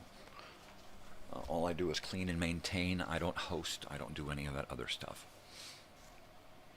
I've been asked to, and I would probably be really good at it. But if I was going to host a house, I would have to be in charge of decorating a house. So there's that. And come to think of it, I wish I could host one house decorated the way I want, because it would be a really popular house. I could do it done up like this, like the 80s, with 70s and 80s and little 60s in there, because you go to people's houses in the 80s, and it was like most of the stuff in there was from the 70s. There were a bunch of things in there from the 60s, a few things from the 50s or the 40s, and photographs and whatnot. But mostly it was 70s and 80s in a house back in the 80s. And I could do that. I could totally do that. I could totally get one of those awful striped couch covers to put on the furniture that we have. Okay, let's get a cover for that sofa and those two chairs and make them look the same. That's it. Just bag them. Just bag them in a cover. Some god-awful orange and yellow and green and brown and burgundy and, some horrible 70s stripes. Just some kind of holdover from the 70s, right? Yeah.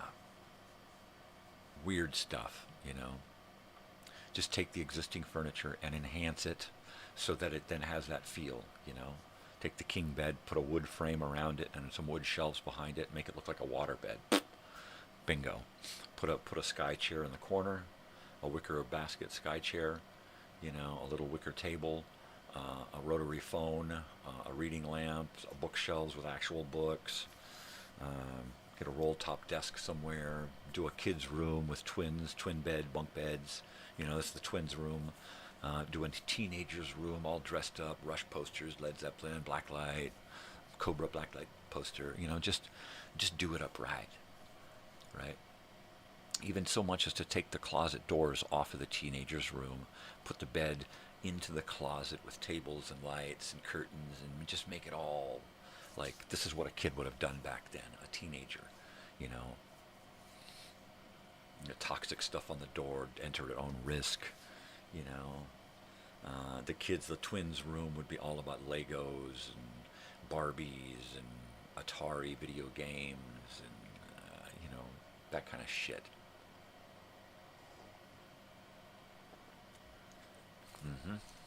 Little tiki bar out in the yard. Little hot tub action. Yeah. Fake grass and a slip and slide. I don't know. I'm winging it. I could do that. I could totally see a house coming out like the 70s, 80s, you know, because these houses, there are a couple of these houses that were built in the 80s, right? They're 80s houses. They're built. They may not have been built in the 80s, but they look like 80s houses. Crack home houses.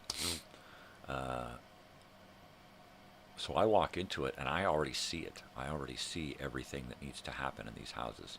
You get rid of that big flat screen TV and you bury it somewhere so that it's usable, but it's not noticeable.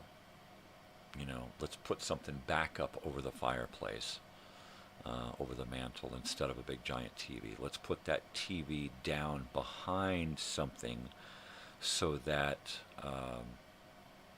if you want to watch a big screen TV, it's there. It's on the wall. Where? It's right there. Where? Well, move that painting and there it is, right? Oh, there you go. I could totally deal with something like that, you know. Build a wall that's got something entertainment center there, you know, and within that hidden is your big TV, and it just oh wow, there it is, boom. But it's not necessary, right? I mean, the whole idea would be to, you know what, you got Wi-Fi, get on your little phones and do that if that's what you want. But you're here to experience the 80s, so turn on that tube television, pop a VCR in the machine, and get with it. You know, you can watch that streaming shit anytime at home. You can sit in your room and watch it. You can sit on the couch and watch it. But come on, who's going to want to do that when you could, you know, go into any room in the house and immerse yourself in the 1970s and 80s? Why would you want to turn on a big giant flat screen and go, ooh, Netflix, right? Now, to be sitting watching Netflix on a tube TV and watching Stranger Things or something like that, that would be great. That would be cool. But I'm thinking, if I had the chance, I would do the whole house, even the garage. The garage would have the elements that you would find in a 1970s, 80s garage. Mainly the kids. You know, you would find in one corner of the garage, you would find a couch and a couple of chairs and a big wooden spool table with melted wax and stuff on it, and you know, you would that would be the hangout. That would be like the smoking area, right, in the house. Kick that garage door open, and lo and behold, there's big metal posts that say you can't park in here, right? And along with that, it's screened in, and there's a screen door there as well. So you can't really park in here. That would be neat. So that now that becomes a whole other part of the entertainment, right? And not just a little sitting area in one corner, right? But have a full band set up, right? Drums, keyboard, guitars, the works, a bunch of percussion instruments, handheld things, mics and PAs and stuff that can't get real loud, but stuff where you could say, hey, check this out, let's jam. Everything right here for the and just have it old, yard sale musical instruments. You don't need anything special. A couple of cheap acoustic guitars, an electric guitar, a little cheap amp, a little $100 drum kit, with some new skins on it or something. Nothing fancy. Just enough.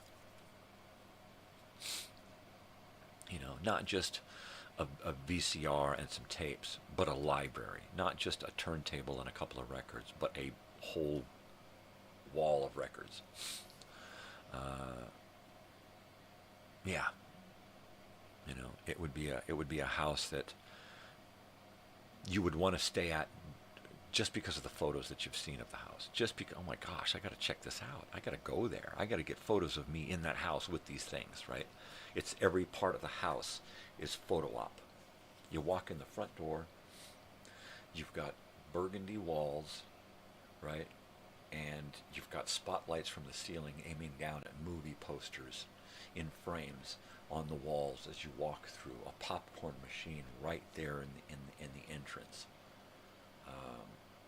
Headshots, Hollywood headshots, behind the scenes stuff, memorabilia. I'd like to do one cabinet, glass front cabinet built into a wall so that it's got a display of all kinds of old movie stuff in it. That would be bitchin'.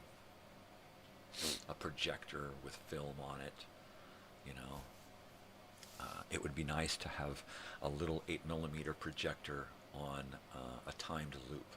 So you push a button and it comes on and it plays the film, and it just plays it for 30 seconds and then stops, and then you push it again and it starts up again and clickety clickety clickety clickety clickety, and it just plays, and it puts it up on a little tiny screen in front of it. That would be really cool display, and just have that built into a little plexiglass box up somewhere, and you just push a button here and watch, and it does its thing. Ooh. Yeah, a bunch of hands-on memorabilia type vintage things where you could sit, and get a great photo op. That's what people like. They like photo ops.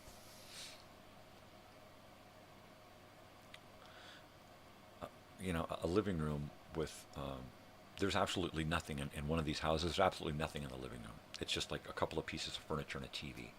And a little cabinet with a couple of games in it, right? And I'm thinking, what a waste, right? What a waste of space. I mean, I would have a full-blown bookshelf filled with encyclopedias and books of the era. I would have an entertainment center, right? With actual entertainment in it, right? A tube TV, a VCR, DVD player. I'd have a full-blown stereo with real speakers, 8-track, turntable, cassette, just the works, everything. Everything is operational, functional. Yeah. And have doubles and triples of things. So it's like, okay, this one's old, it burned out. New VCR in. All right, where's the stack of VCRs? I've literally got a half dozen VCRs. I can just swap them out every year and just keep buying them $20, $25 VCRs at yard sales. Yeah. I mean, I had so many at one point, I sent 2 to my brother and a rewinder, right? Shit.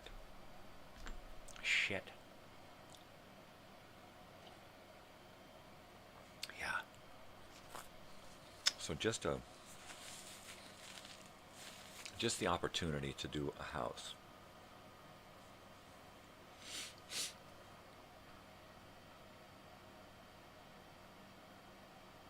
I would totally dig that. I would start with one room at a time. That's it. I would start off with the hallway, the front hallway.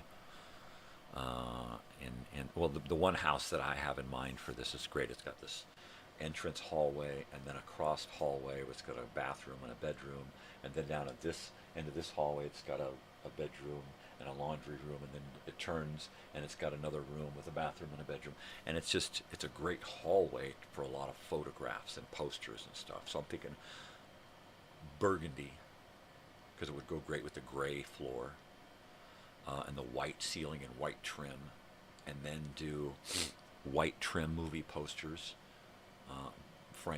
white framed movie posters, and those little ceiling lights that we could wire into the ceiling lights that are already up there.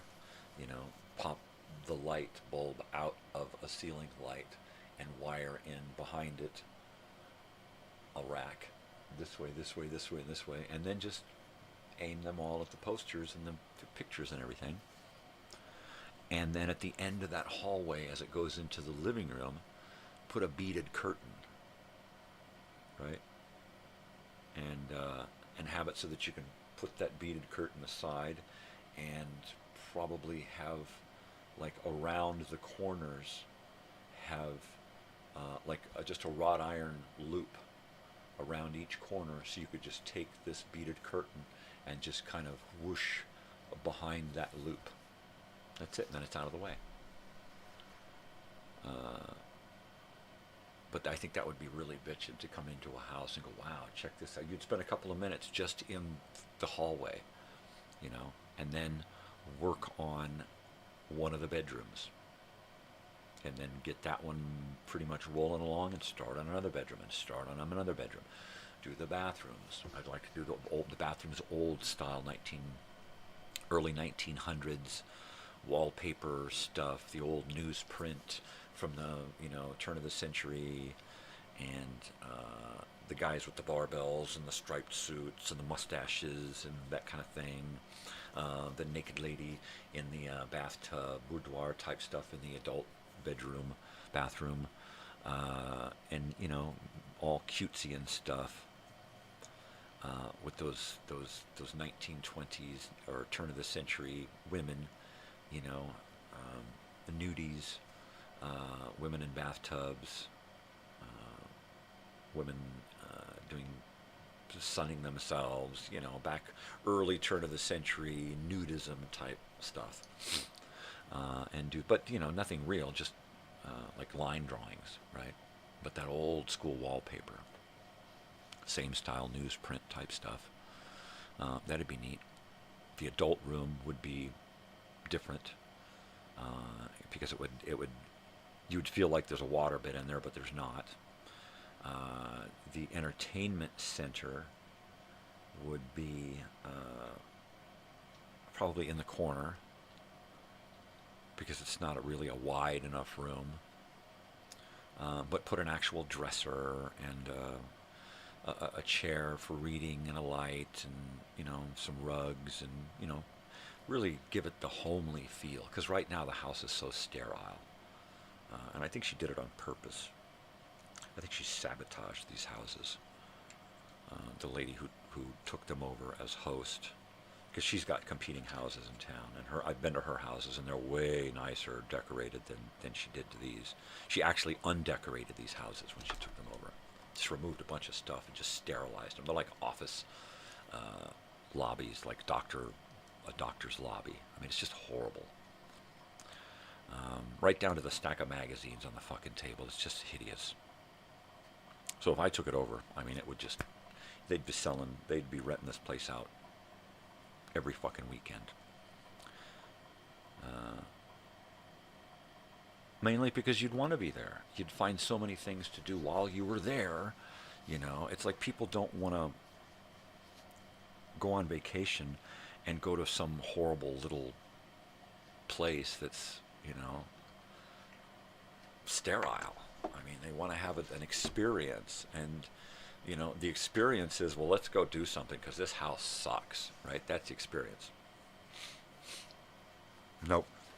We couldn't even talk our relatives into taking this house for free because it just was boring. It's like, that's a boring house. We want something with a pool. We want something exciting.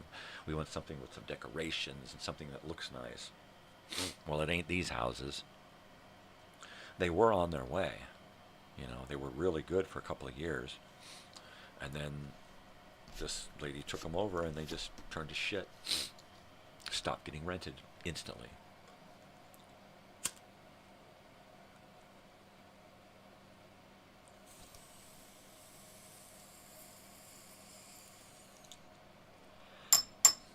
And they can't say anything because it's a friend, right? Bullshit. Bullshit. And I'll do the shit for free. I mean, she charged the hell out of him for all of these stupid things that she undid or whatever. I'd do it for free. You know, I would even put all of the stuff in there. The stuff would be free because I got most of the stuff anyway.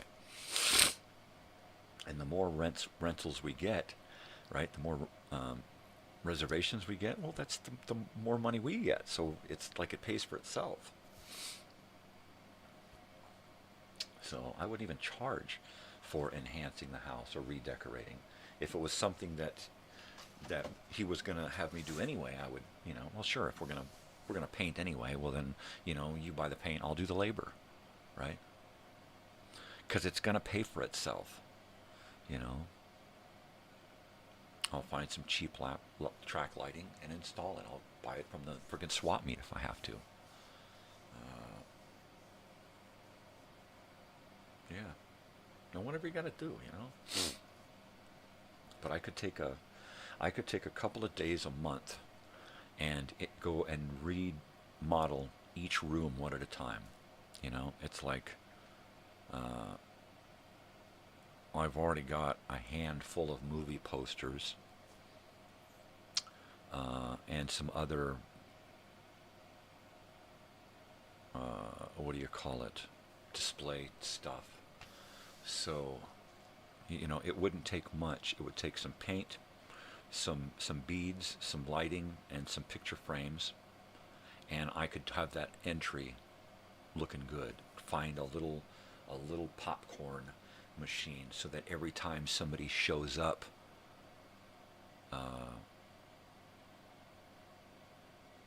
we put fresh popcorn in there. You know, just a little tiny popper. You know. But it's like one of those carnival theater type popper things where you can, oh, check it out. And you just do a little, you turn a thing and it dumps into a cup, does a scoop into a cup, right? And have some little popcorn buckets and popcorn. You walk in, you smell popcorn, you feel theater, boom, right? The whole entry gives you a throwback. It's like, oh, I remember that movie. Ooh, yeah, that was a great one. Ooh, classic. You know, oh, wow, that one? Never heard of that one. Oh, look, there it is on VHS. Let's watch it. Yeah, that's what I'm saying. One room done. You know, do the older kids' room. And just posters on the wall. You know, little knickknacks and put some shelves up in places and put knickknacks and things up there and glue them down. You know, literally glue stuff down, screw stuff into the shelf so that it can't be moved, can be dusted and not knocked over. You know, decorate the rooms. Some things can be picked up and held and used and touched and fondled and photographed with, but most of it will be just display, you know, just to give you the feel. Eventually, the refrigerator should be either replaced with a vintage refrigerator or painted with appliance paint to look like an old green or yellow or what, you know, and then just go ahead and do all of the appliances and have them, and just take them out and spray them all with appliance paint, bake them, whatever you got to do to them, and then like on the stove top, put a new cover on every once in a while so that it doesn't burn the appliance paint that's been applied.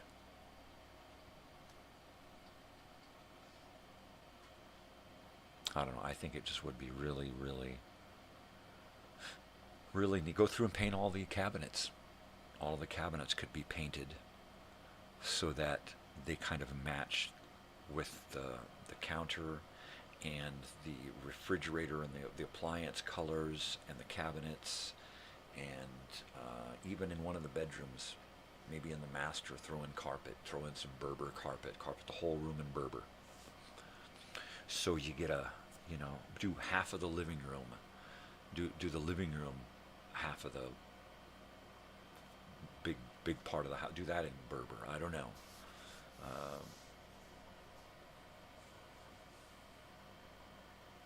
On an air.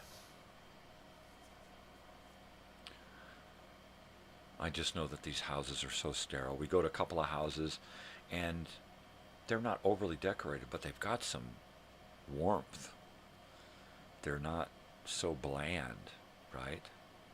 This house up the street is just a gorgeous little house, and they've just got it filled with all kinds of cool stuff, and it gets a lot of recognition, It doesn't get a lot of rentals, because there's a lot of rentals in this place, but it gets more than this place over here, and this place is just sterile. They have to really undercut the prices at these places to get them rented, and that shouldn't be. That should not be. People should see one photograph of this house from any angle on the inside and say, yeah, I want to stay there. Just like that. And there's nothing there that is appealing at all. Nothing. Nothing.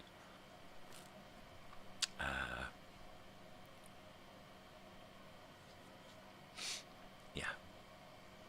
Yeah. Yeah. Oh, yeah. Oh, yeah. Oh, yeah. All right, let me grab some heat, man. I get to get some heat, man.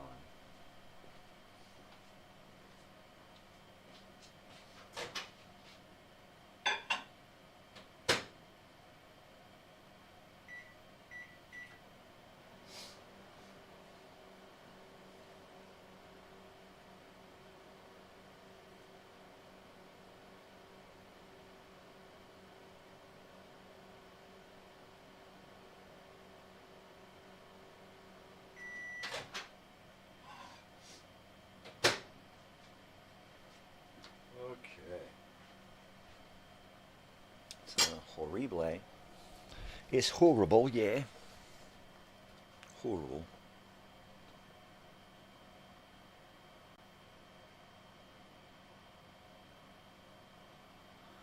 I don't know if I heard dogs tickety-tacking. Better check.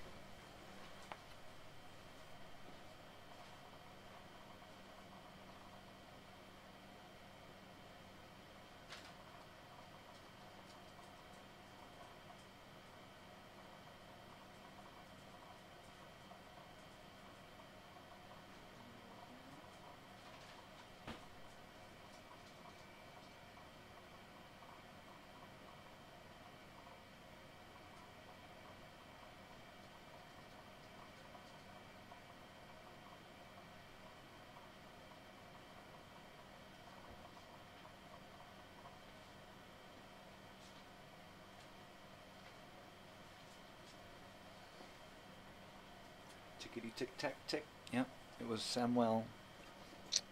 Samuel wanted to change venues. He's going from my wife's room to the daughter's room. Oi.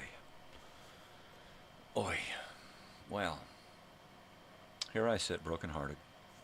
Thought I finished, but only started. Here you go. Didn't know it was going to go that way, huh? Unless, of course, you've been here before. So, let's see. Today is Tuesday. Last night was Minecrafting Monday. That was fun. I bopped around for about an hour and a half. Oh.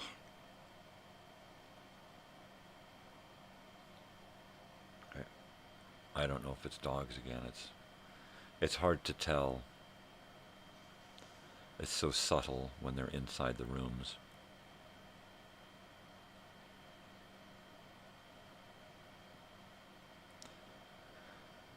And the only way to really find out is to get up and open a door and see who moves. or who's tickety-tacking outside of a... Ah, jeez. And I have to. Because if I don't, then they wake somebody up.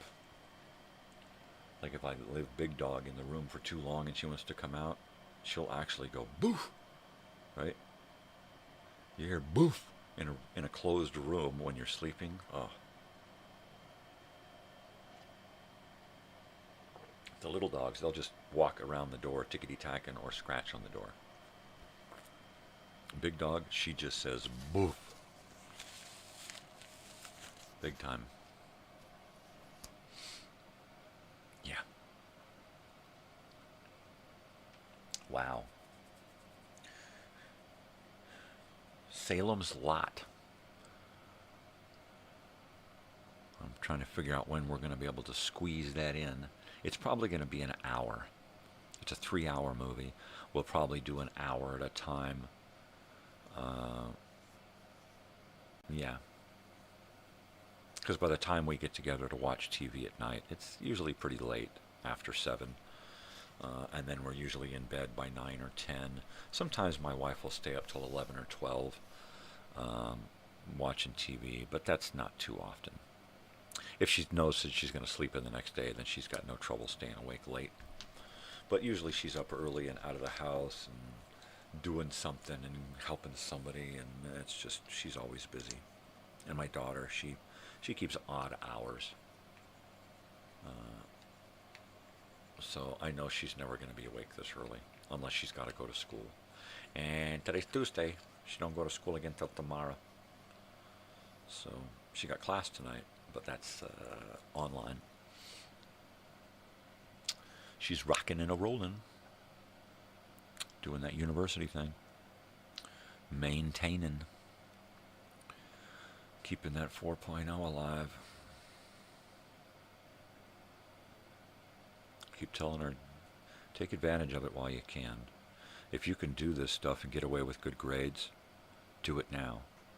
It's harder as you get older, especially when you get away from it. You leave it for 2 years and you come back to it and you're like, fuck, this is hard. Stay with it now. You know, just, she's been in school for 14 years now. This is year 15, 16, counting kindergarten. So, yeah, 16 years of schooling, 17, 18, 19. I mean, she could be 20 years of schooling if she decides to just stay with it, which I would hope that she could just stay with it, you know, and try to write your own ticket, you know. It's not like she's studying art or something, which isn't bad, but if you're not going to use it for your, for your work, right, then why go to school for, you know, spend that much time in school to be an artist and then not be an artist, right? So I'm hoping that when she gets through with this, all of these years of studying psychology, that she can actually use that, and it doesn't mean she has to be a shrink. It doesn't even mean she has to be in the psychological field. She could totally be a teacher or you know, work in HR or do just about anything, because she's got that schooling. It doesn't mean she needs to have a career with that, you know. She can get a job doing anything, and people are going to be just pleased as punch that they're getting someone with that kind of education, you know. Yeah.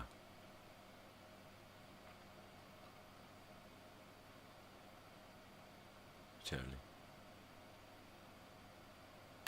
So yeah, bummer. Doesn't look like Charlie's going to make it to Vegas. She's got a friend out there who's going to be going to the first day of the festival, and so she may just give her ticket to that person, and which is kind of neat in the fact that that person will have the experience of the previous day, right? But on the same token, I don't think that person's going to be up for it the next day. I think they're going to show up late. They're going to be burned out halfway through the second day. But they're young. I had to be young. So hopefully it will help that they'll have someone that knows, you know, it's like, okay, this is what happened this day. This is what's happening right now. So tomorrow, be sure to do this. Tomorrow, let's bring this, you know. It looks like I should have brought this, so tomorrow I'll bring this, you know. So I'm hoping that we get that kind of a thing. She's going to get that information anyway from her friend. But then to have that friend there, that'll be cool. If that friend decides not to go, then I may show up halfway through the day and watch some of the acts. Why not? But I'm not married to any of this either way. You know, it's going to work out the way it's going to work out. I'm really happy that so far it looks like Joey's still coming and is going to just have a ball, right? What a vacation, you know. Arizona to Joshua Tree to Vegas to Joshua Tree to Arizona and a concert festival and see 20-something bands, right? And the opportunity for so much more, you know. I mean, it's fucking great. To be young once again. That's great. I can live vicariously through these guys, right?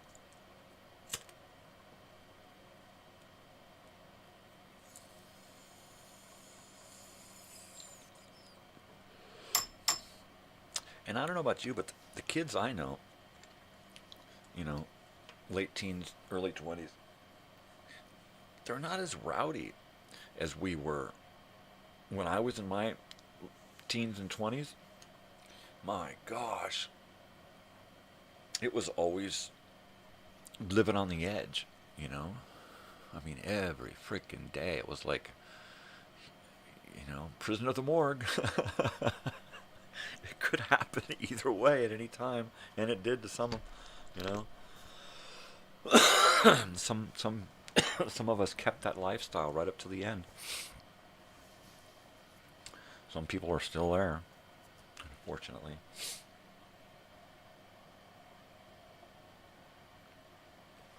Yeah. You know, there are some young people out there who are really rowdy. Way worse than we ever could have been. But for the most part, the kids that I see are, well, maybe it's because we're in an area where they're just a little more laid back, you know. I guess city kids are pretty rowdy. I mean, you see it all the time when, you know, a gang of kids walk into a 7-Eleven and hold it up and just walk in and just take whatever they want, bully themselves through. I mean, is that the kind of world we live in? Unfortunately, I guess it is. It's a bummer. I don't see any of that. I don't.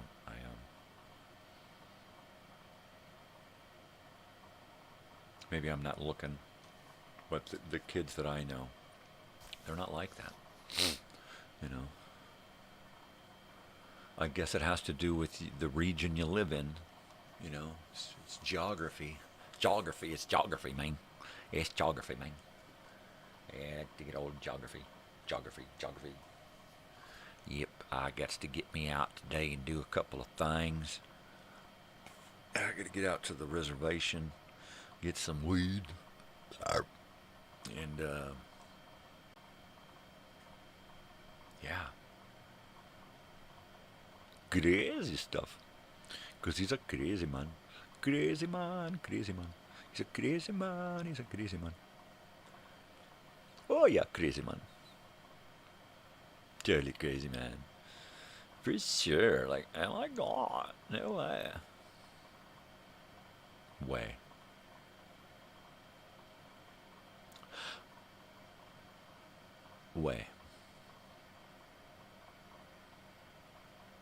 just watched the Halloween episode of Square Pegs the other day, and that was pretty cool. Pretty cool.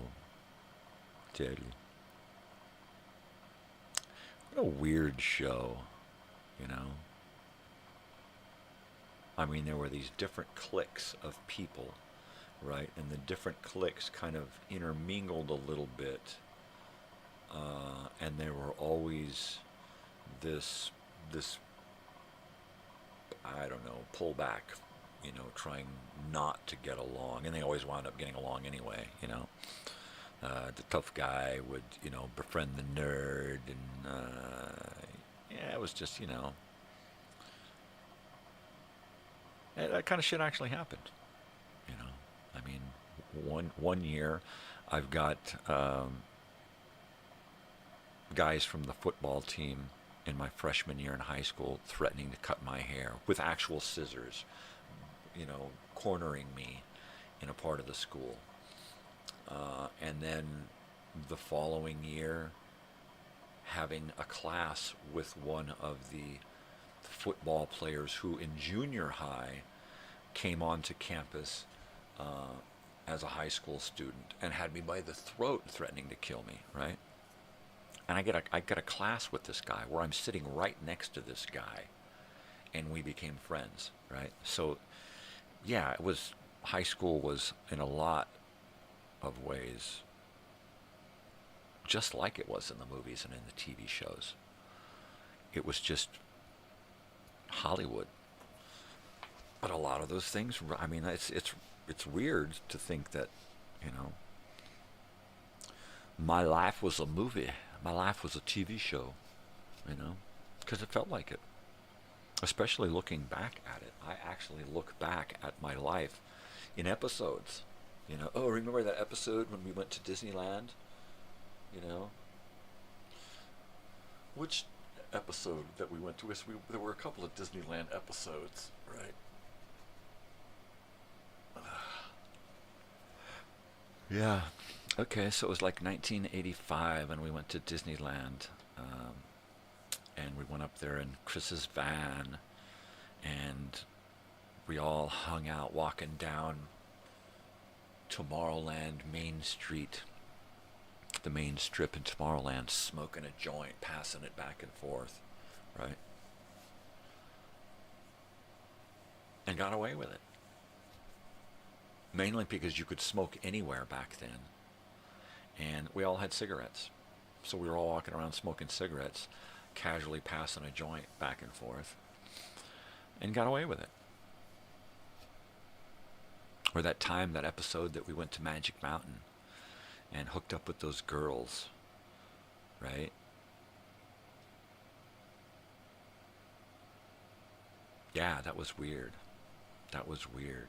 Because it was like they were like cutesy city girls, you know, kind of well-to-do, and we were like these rowdy country kids who were just dressed to the nines with every kind of 80s garb you could imagine, you know, gauntlets and spikes and leather and chains and all kinds of stuff that you could get away with back then wearing as just, you know, jewelry. And nowadays you would have to, no, you need to go take all of that shit off. You can't wear that in here. That's all weaponry. No way. You get into a mosh pit, you'll kill 3 people easily, first hit. So, but back then you can get away with it, you know. And, yeah, back then when you could go around and kind of pass yourself off as that rock and roll guy, you know, hey baby, what's going on? I'm a rock and roll guy. Yeah, we got a band. Yeah, we're cool. You know, the lies that you see on TV, you know, that guys will go out and, hey, let's pretend that we're doing this. You know, oh yeah, okay. We'll remember when we did this last time? Yeah, let's do that again. Oh, jeez. That kind of shit actually happened. You know, you'd get together to go rumble. Hey, we're gonna go rumble these guys. You know, or you'd go to a party and a fight would break out, and then it would be this part of town against that part of town, you know, or this gang against that gang. You know, the whites against the blacks, and I mean, it was always something weird. but it was just like it was in the TV shows and the movies, you know. I mean, you'd sit and you'd watch movies like Over the Edge or The Outsiders or even Stand By Me, you know, and you would think, that's just like us, you know, because we were, even down to the Little Rascals, I mean, because we would pack things up, you know, before we had a car, we would pack things up, get a ride up to the Ortegas, hitchhike up, and be out there all night long, you know, doing weird, ooh, look, we're all by ourselves out in the woods, ooh. Yep. And it's different when you live in the city, you know. It's real. You've got a smaller game field, right, to play on. Back then, when you lived in the country, I mean, your reach was all of this country, but all the way out to the city, you know. I mean, we used to be all over the country, around, you know, from Corona to Bonsall, all down that valley, you know. It's all tract homes now. Back then it was all just countryside, little ranches and farmhouses and little pieces of property and the occasional, you know, tract home development popping up. But it was really, really spread out. And to go from that into Hollywood, you know, and be the country kids on the street in Hollywood, you know. Yeah, it was different. It was different. I gotta check the dog situation.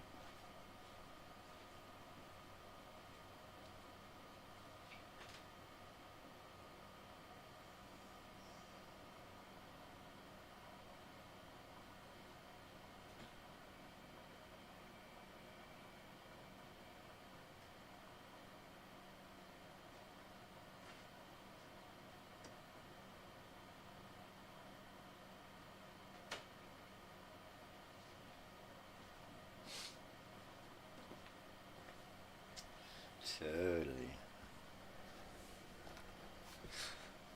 I mean, girls used to ride their horses to school, right? Guys used to ride their mini bikes and their motorbikes and their mopeds and scooters and stuff before we had licenses, right? We used to take our parents' cars before we had licenses and go to school, right?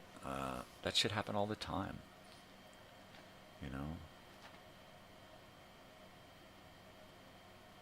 We just get up, walk outside, and put your thumb out. Or a friend would stop by and pick you up. You know, I mean, some of my favorite high school days were, at this point in high school, my freshman year, I was homeless already. I had been homeless since that summer, right? Yeah, right out of junior high. I got into 9th grade and became homeless. Basically just couldn't get along at home anymore. My mother and I, my father and I were just at total, you know, odds. Just wasn't working. My mother and I were at each other's throat all the time. So yeah, the ninth grade was pretty heavy. But yeah, where the hell was I?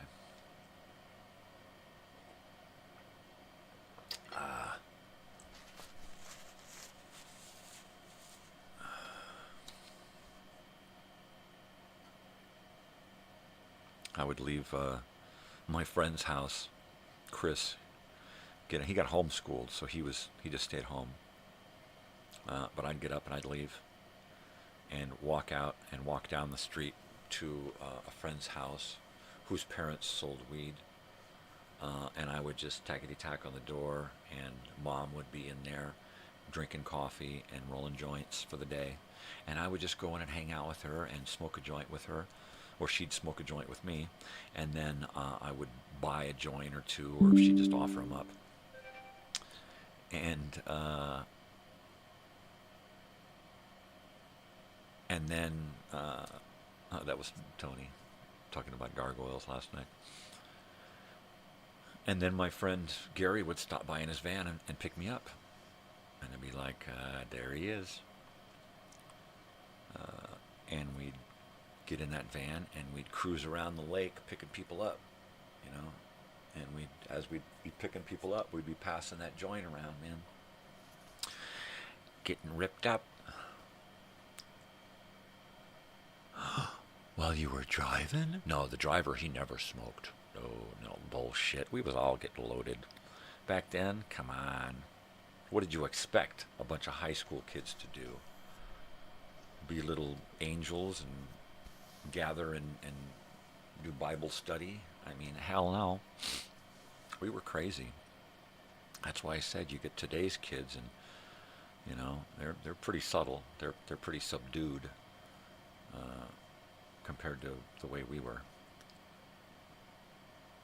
Yeah, those were some of my favorite days, just from the beginning of the day all the way through to high school, spending the day on campus, hanging out. It wasn't about the schoolwork. It was never about grades. It was never about graduating. It was never about actual school. It was a social thing, right? I stayed in school so that I could continue to socialize with people. That was the only reason I stayed in school. 9th grade year, halfway through I got kicked out. I had to go home study. 10th grade year, halfway through the year I got kicked out. I got sent to Saturday school, right? 10th grade, 11th grade, halfway through the year I got kicked out, got sent to Ortega High School. Senior year, never got accepted to regular school, got accepted to Ortega High School, an adult continuation school that I had been in the previous year. So, and then I went from that into night school and then wound up earning a GED, right? Because I did want a degree at some point at the end for all of that hard work. And it wound up being a GED because I couldn't obtain it at the school. I was overdue library books. Yeah, that was it. No, I don't think I had the units to graduate at that point, which is why I was going to high school. At one point I was doing the daytime school half day, doing a little bit of work in between, and then going to a nighttime school a couple days a week, right? And that worked for a little while, and then it just became about work. And then I was out of school completely because I was over 18 at that point. It was like, you know what, I'm going to work. And it wasn't until I went to a trade school a few years later that I decided to get the GED and did that. Yes, sir, Barberini.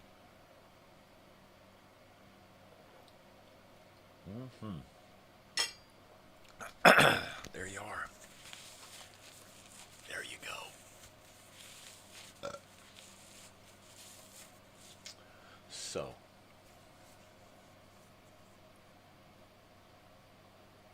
I could do so much with a 1980s house.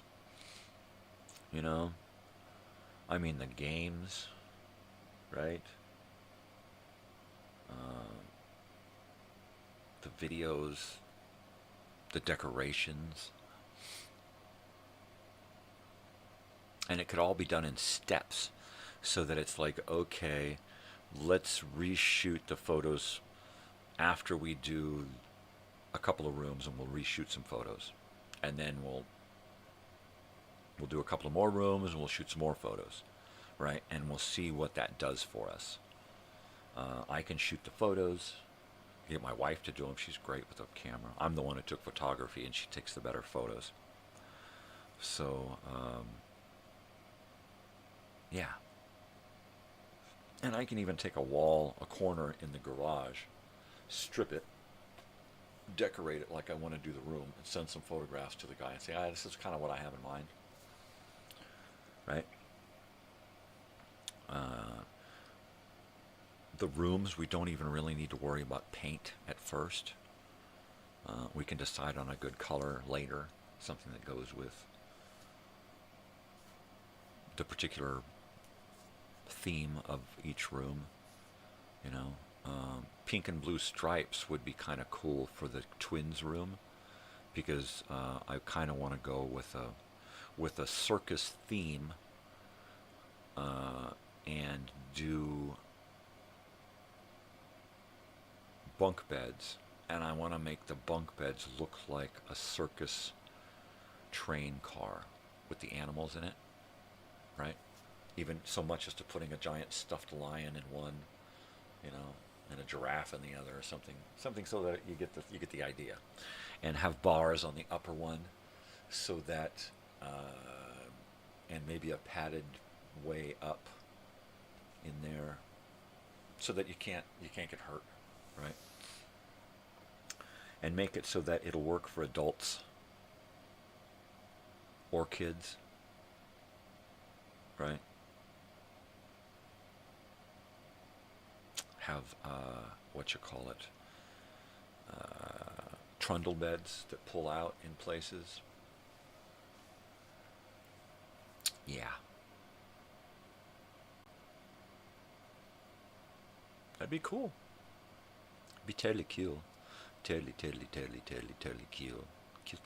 Cool. Just one room at a time. A little bit here, a little bit there. And give the place back its character, right? Give it back some fucking character. If you do 1900 to the 1920s in the bathrooms, the 1900s,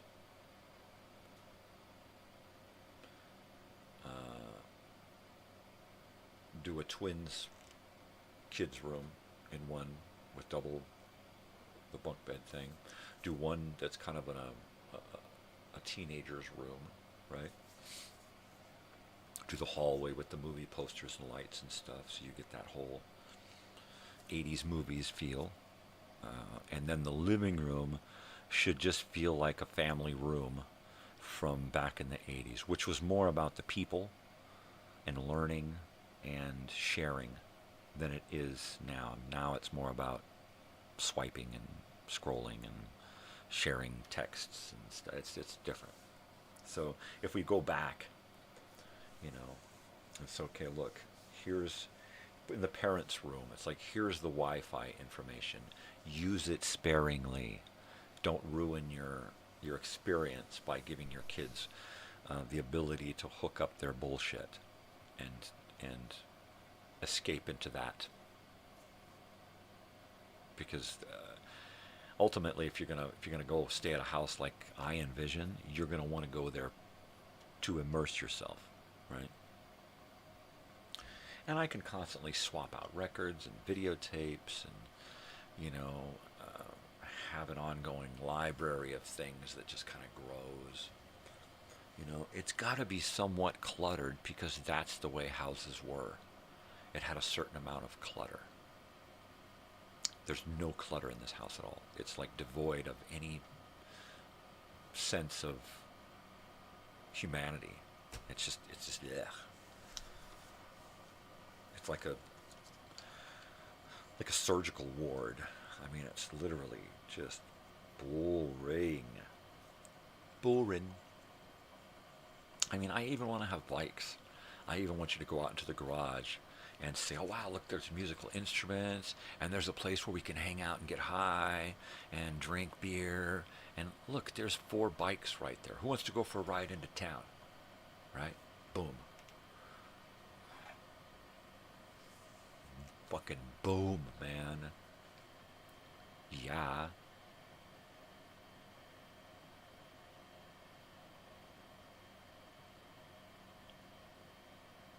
I mean, have the garage set up so comfortably, right, that somebody's going to say, I'm just going to sleep in the garage. There's a couch out there, and it's nice. There's a TV, you know. Fuck yeah.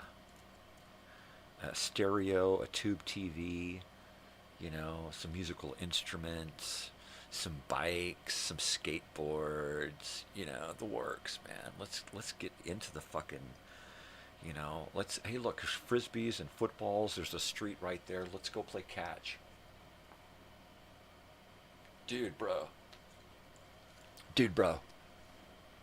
But no, people want to show up and get on their phones because there's nothing to do in this fucking house.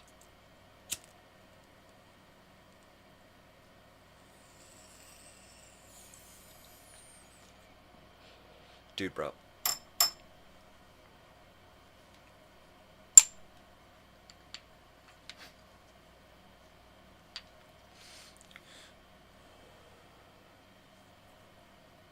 So I think what I need to do now is I need to curate stuff for a couple of rooms.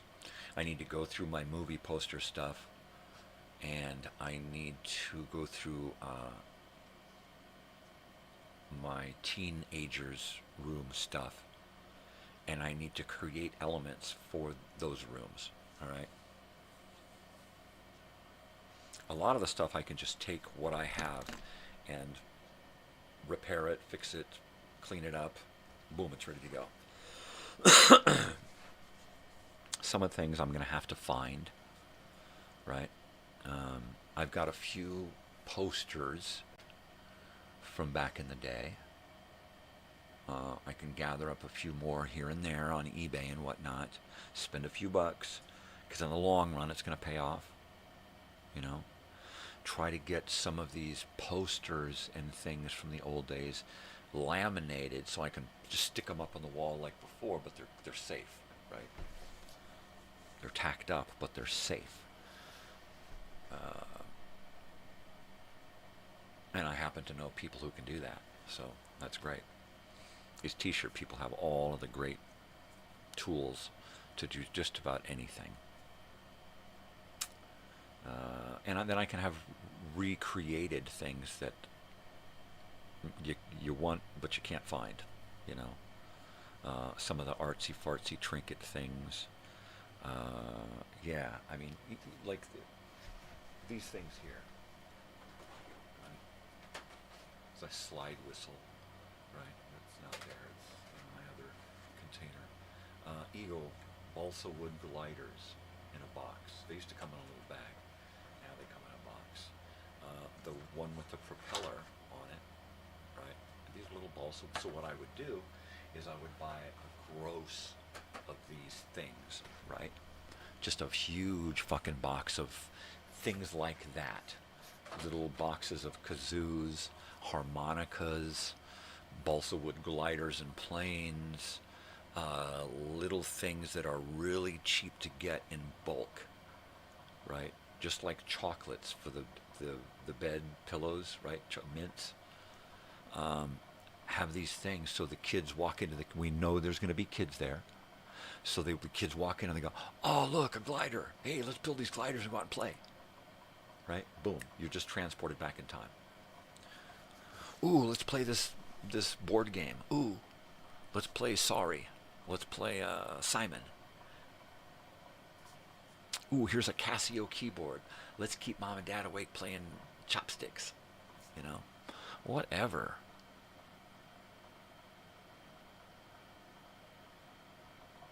I mean, you go into the kids' room and the kids are sitting on the floor with a pile of Legos with their eyes glued to the TV watching a movie from back in the 80s or 70s or something. I mean, imagine a bunch of kids sitting around a TV watching Candle Shoe or Bed Knobs and Broomsticks, you know? Come on. That'd be classic. The adults coming in and hanging out with them because they want to watch. I remember this movie. Hey, Mom, you ever seen this movie before? Oh, my gosh, that's my favorite. You know, they sit in a room that's decorated in the 80s and stuff and watch Labyrinth. You know, Jaws, watch Jaws. Whoa.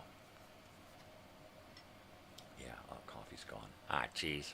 I could probably put some more in my cup. 7.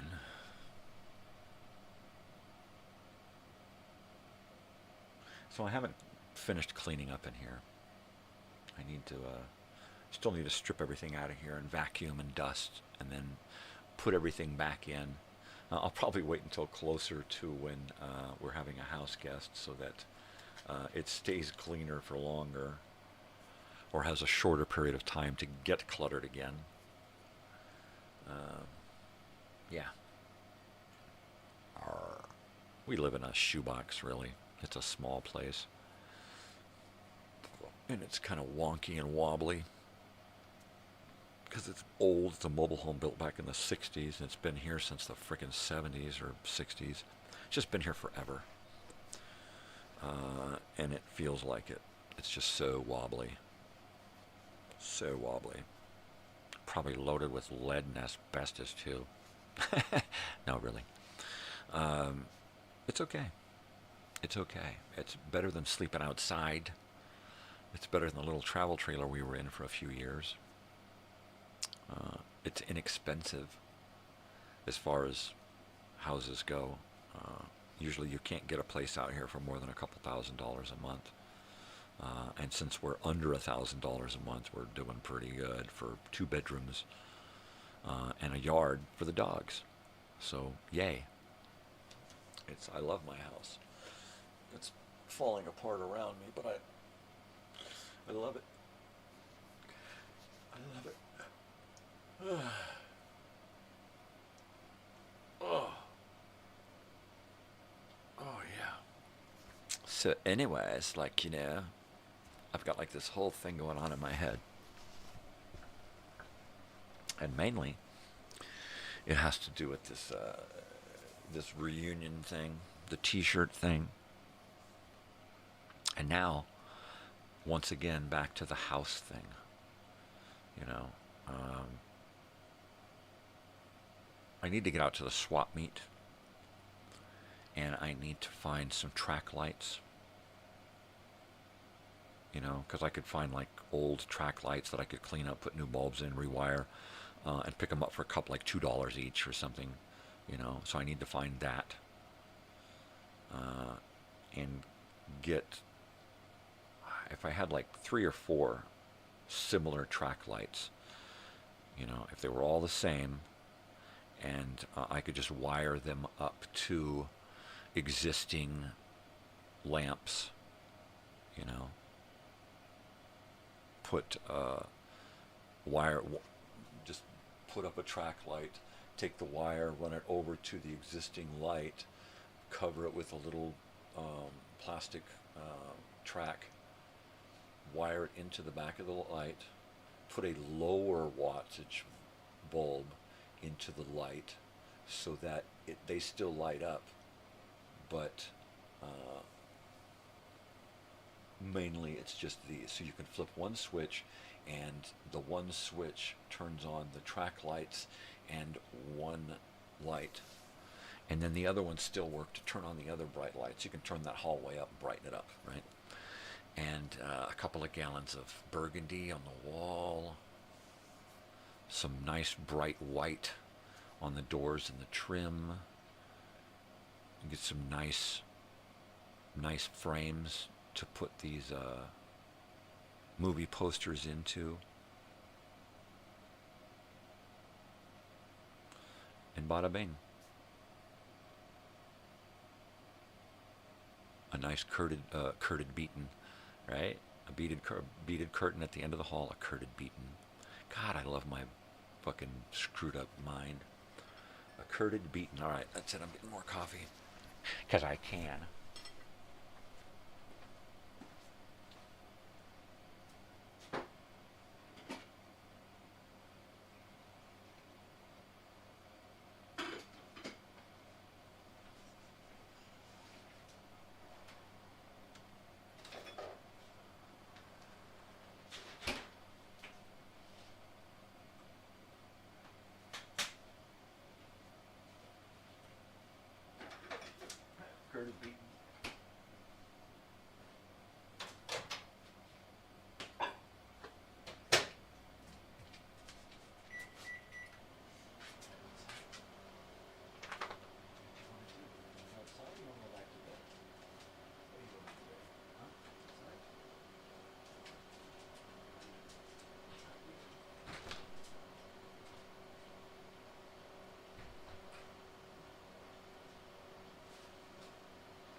I want to do noodles today. I think I want to do one of those packs of spicy ramen.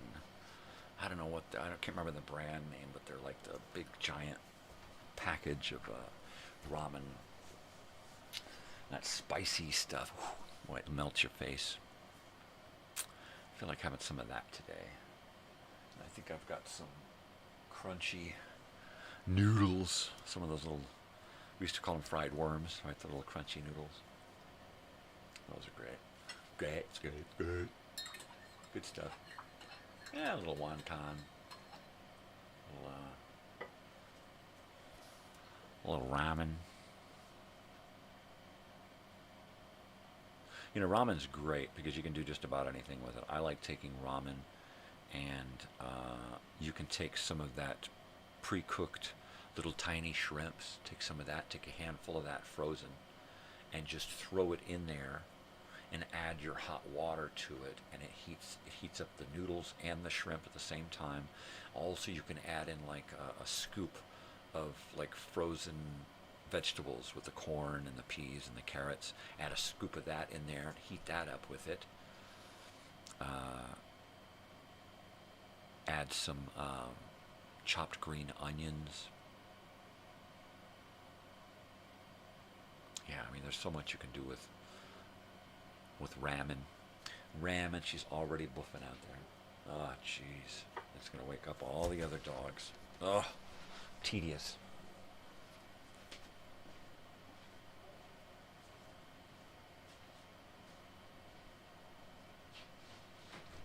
You done? Oh, hey. You're done. Come on. We have one job to do, and it is not open your door.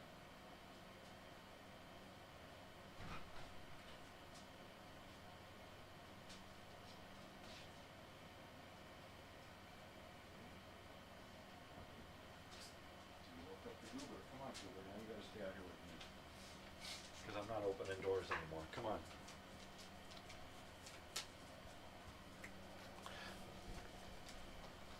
Come on, Sam. Come on. Sam. Now you came out. Come on. Now you got to stay with me. Come on. Noodles. Come on. Sam. Psst. Come on. You had your chance. No, you had your chance. You could have been out there,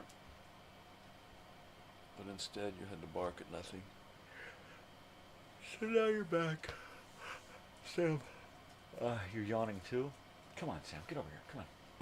I don't want to put you back. You're just going to want to go back and forth. Oh, I have no choice. Tedious. Oh. All right, where are you going? I'm not doing this again.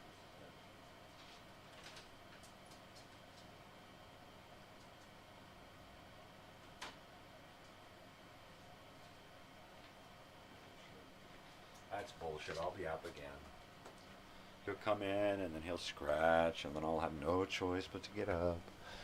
Ugh, I don't know why I complain. It's like this every morning.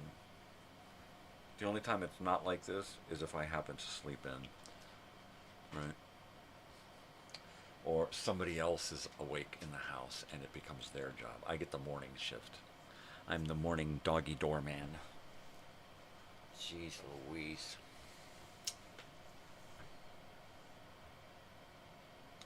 So what do you put in a kid's room?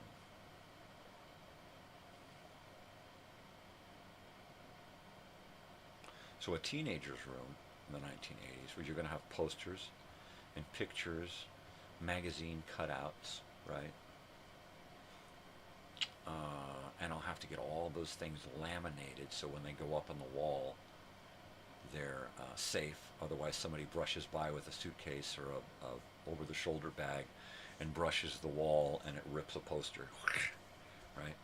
So thinking ahead, laminate the posters and the wall decorations.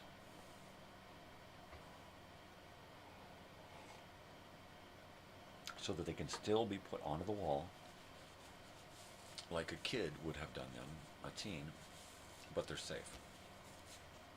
Thumbtacks, whatever, it doesn't matter.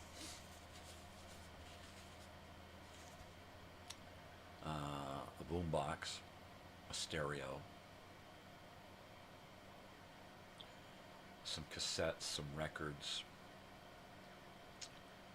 a little TV, maybe a VCR, right? Every room should have a little TV and a VCR, period, because it was the 80s. I remember everybody had a TV and a VCR in their room. Everybody. It's just the way it was.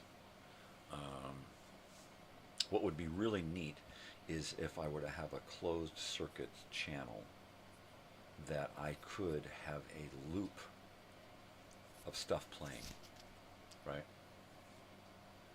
Have an MTV loop playing. And just have everything I can find from MTV back in the early days.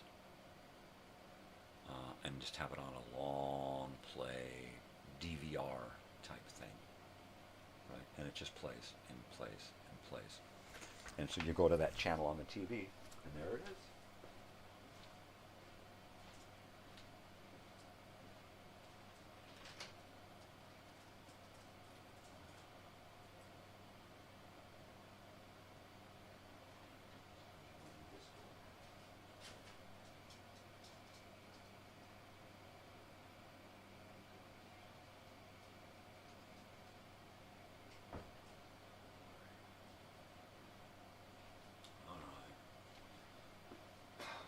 So that means I have one more dog who's going to wake up and want to do something.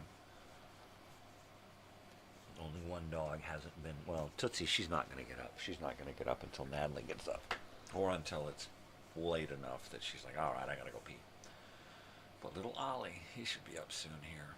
He's usually up when I start eating stuff, but he didn't make it out here. So, I need to make a schedule. That's what I need to do. I have all these calendars and stuff.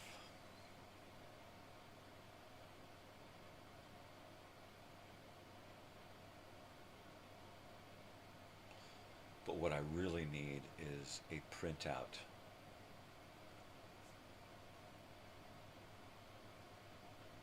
Where I can just write in, all right, here's where I'm on my show. Here's where I come back in the evening.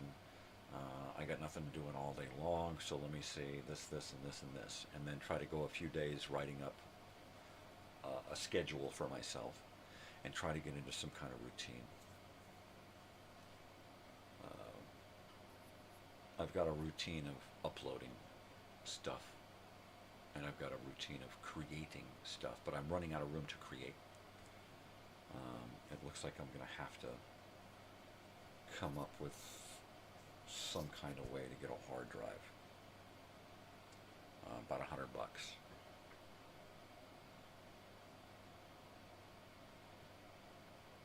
I guess it's going to be this gate. I'm just going to have to say, okay, well, I need it. I need at least $120 for this hard drive. So I need a, no more than that. I mean, I could probably get more out of building and installing a gate than $120 labor. But I think I'll just call it, look, this is what I need. This is what you need. Let's do an even swap. Give me enough money to buy my hard drive. That's all I need. So if I can build and install that gate in the next week or so, I should be able to get my hard drive and get things rolling again. I'm going to do it the same way. I think I'm going to keep the hard drives on this computer over here. And I'm going to keep this computer the way it is. I'm going to cloud my stuff and pull it down over here and hard drive it. Sometimes I will do a collection of raw video and burn those files to disk. I've got like 6 discs right now of files burned to disk that are just educational films. And it's just their raw files before they're turned into an actual movie, right? Go from megabytes to gigabytes.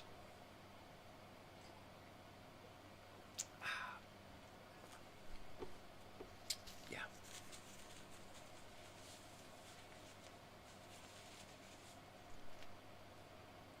Oh, let's see.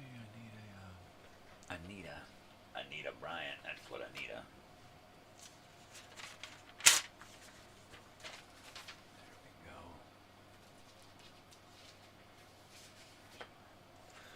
stuff for that project.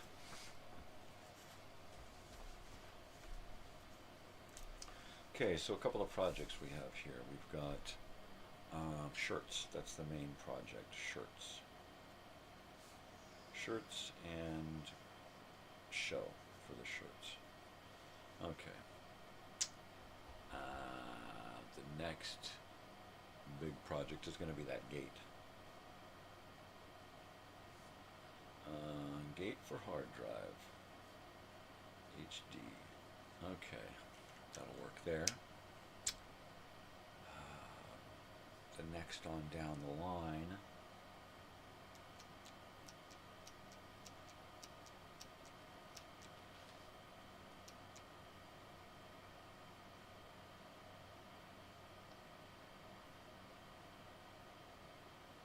Is the next dog up?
They got me hearing tickety-tacks in my sleep here.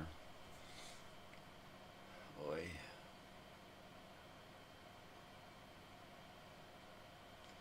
So, this house. House. Redecorate. Alright, and then what I'm going to do is I'm just going to put together stuff for a couple of rooms. Try to get 2 rooms decorated. That's all I need. Gotta get 2 rooms decorated. At least 2 to start.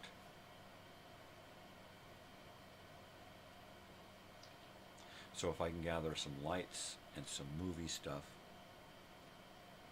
and then work on. Now, probably the twins' room is probably going to be something that's going to be easier than the teenagers' room, right? Because the twins' room is supposed to be for younger kids.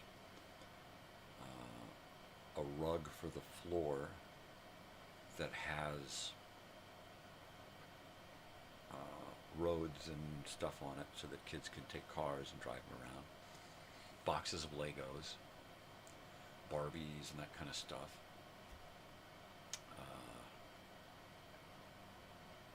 Some board games,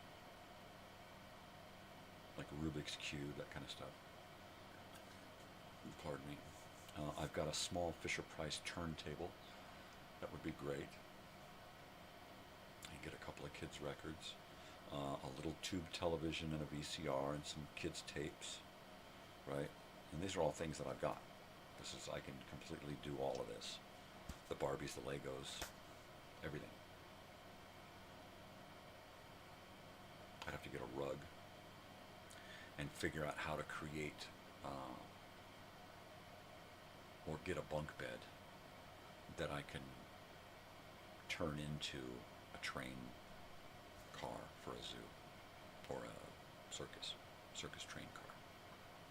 Right? And I think if like it takes off and it's like, wow, this is a good idea, maybe then I can enlist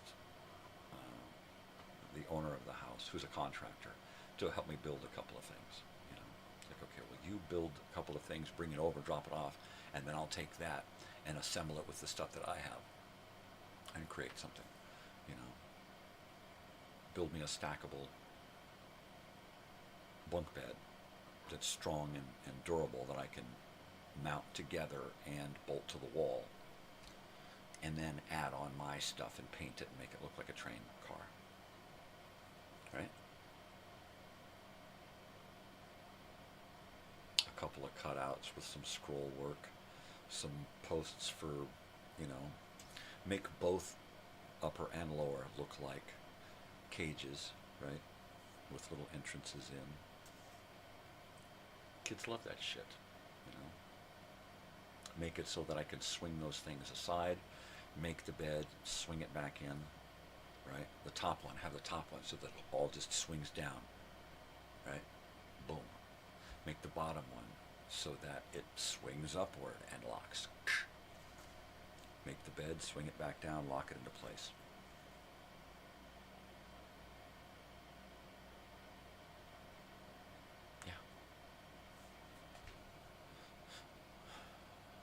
And then new show elements. New morning show elements. Like working on 8-track tapes. Getting stuff ready for the redecorate. I can do that on camera, right?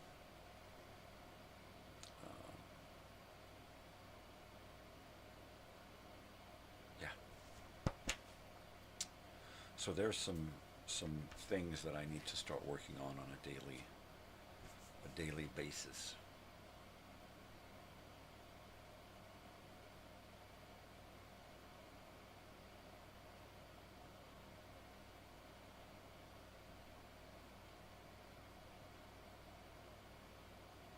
Just listening for a dog.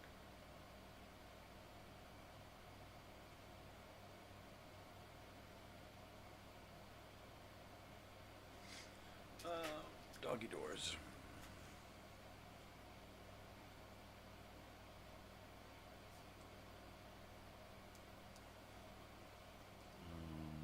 And let's see, clean and organize. Storage.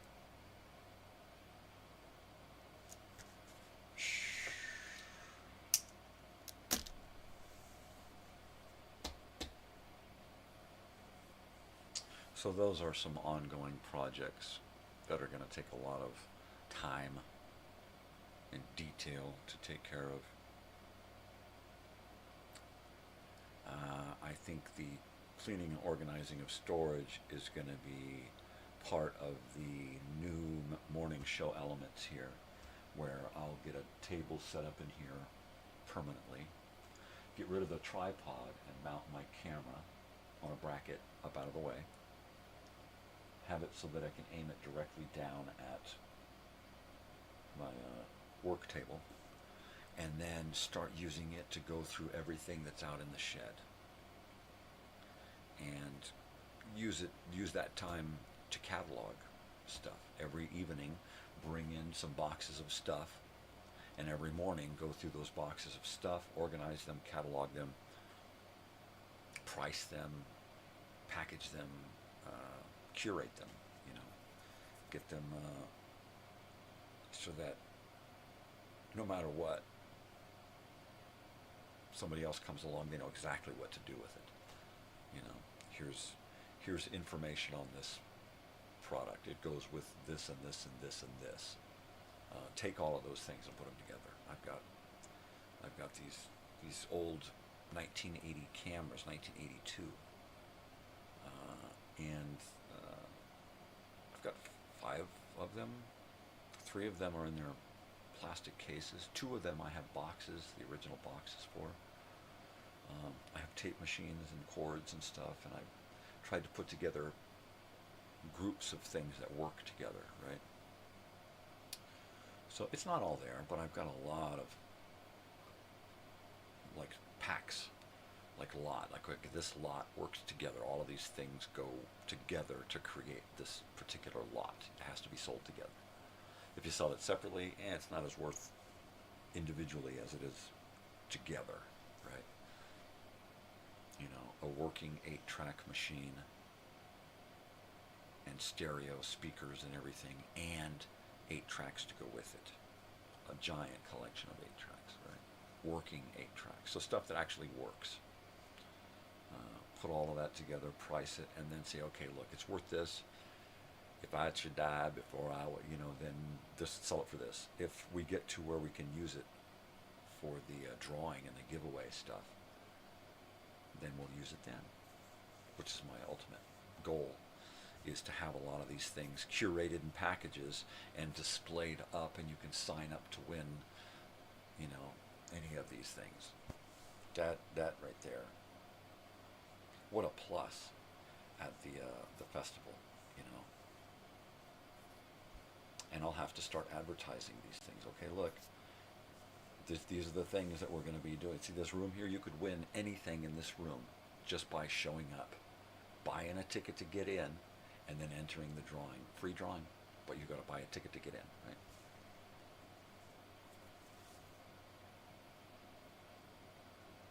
I have a feeling that ultimately we may wind up just holding it at the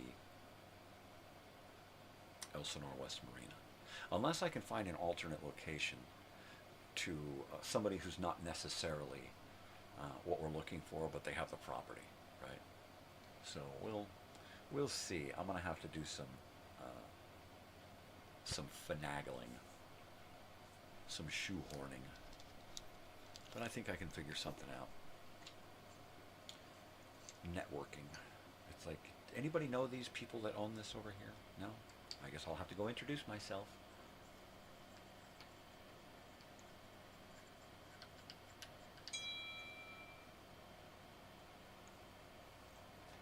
Oh no, there's nothing you can say to make me, no,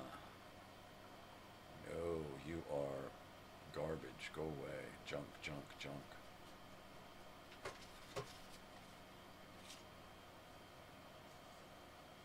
I have a feeling I'm going to have to get up and check dog doors again.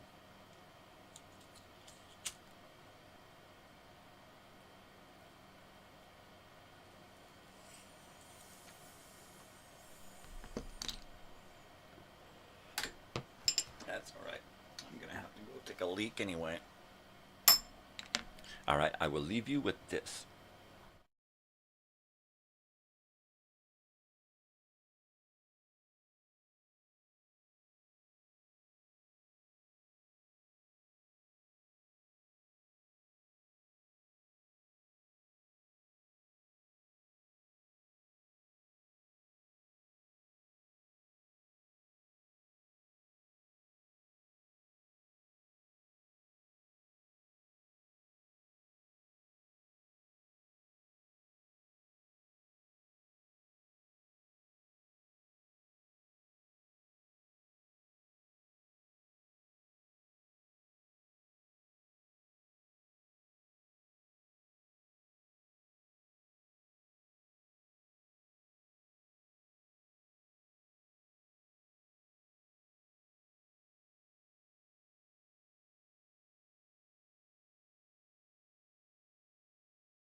I'm back.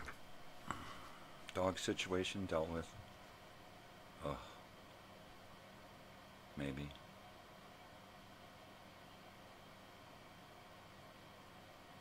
I did go pee-pee, so there's that.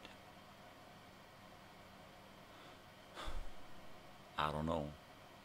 I think my best bet is just to cut holes in these doors, because they're crappy doors anyway. So build a little frame there so that it's strong, then it doesn't flop every time they go through it. Ugh. And then just put doggy doors in. Just install, even if I home make them, right?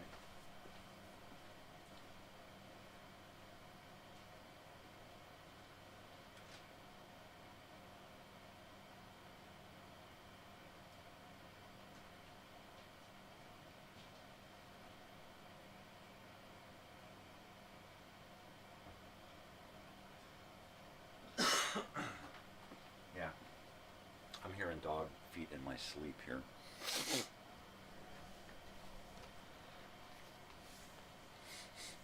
Just, just big enough for those little dogs to get through. I guess the one on our door I could make big enough for big dog to get through as well.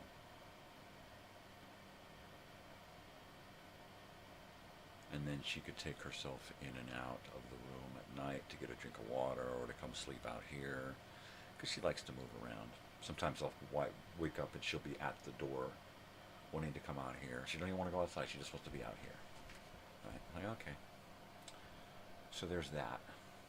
She can't go out their doggy door to the outside the backyard because it was built for small dogs. So I'm going to have to put a doggy door her size over here so she can take herself out.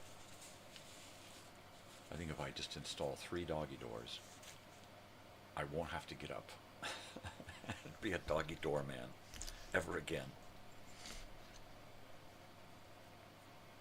Yeah. That'd be great. Wouldn't it? It would. It totally would. So good. That's on my projects list there. Doggy doors. So basically, find out the dimensions of a doggy door, a standard doggy door, the 2 sizes, and create openings for those. Temporarily, I can just hang a flap on ours so they could get in and out. The outside big doggy door would have to be purchased right away, because that would have to be a real doggy door with the thing that I could slide in there to keep dogs from leaving or animals from coming in, yada yada. And the only trouble with that is I would have to enclose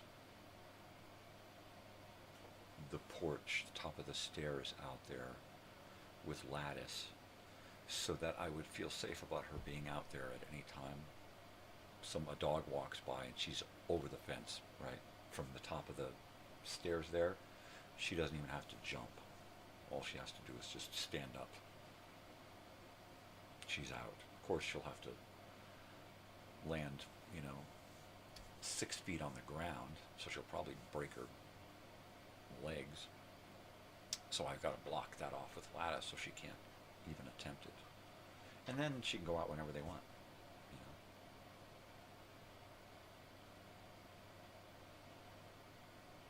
Doggy doors. Pretty basic. Cut out a rectangle, both sides of the door. Put some wood inside to support it, to make it solid. And then later on, install a doggy door. And until then, just tack a curtain in front of it. That's it. Problem solved. Do that to our door with a big opening, do it to her door with a small opening that just the little guys can jump through.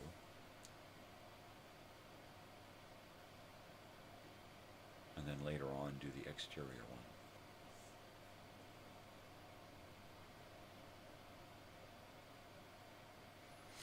I'm loving it. That's not a hard project. That's not a hard project. I'll probably try to work it out when I'm doing this gate, right? Try to just kind of write that job into this other job, so that when I'm working on that, it's like, okay, I've got these tools, let me go in and cut these holes. All right, let me go in and screw this up and build the frame in there. All right, let me do this, let me do that.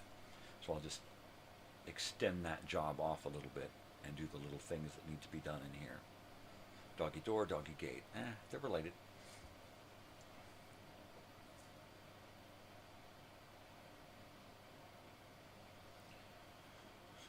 Let's see. Do my camera bracket, right?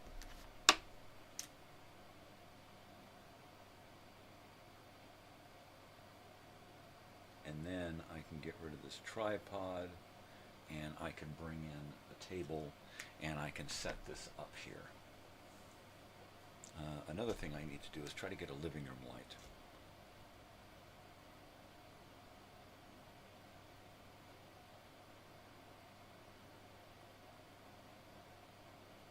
So in my daughter's room, she helped me install a big ceiling light, a round light. We wired it outside the ceiling and used almost plastic tracks to cover it. We took it to her wall, came down 3 inches, and then went into the wall, went down, brought electricity up from underneath the mobile and into a switch. She opened up the wall and helped me wire up the outlet to her switch and an outlet to a plug, because she didn't have any plug next to her bed. So we wired this up together. She patched the wall from beginning to end, right? I cut the drywall and screwed it on there, and she did everything else. She taped it, mudded it, plastered it, sanded it, textured it, primed it, painted it. She did it all. So we need to do the same thing here. Round ceiling light, middle of the room. Take a plastic track and to cover the wire and run it this way.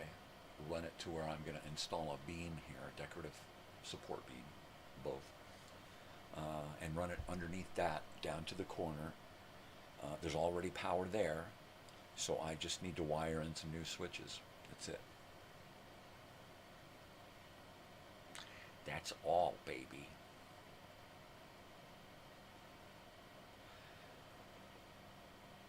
And then what I might do is next to it,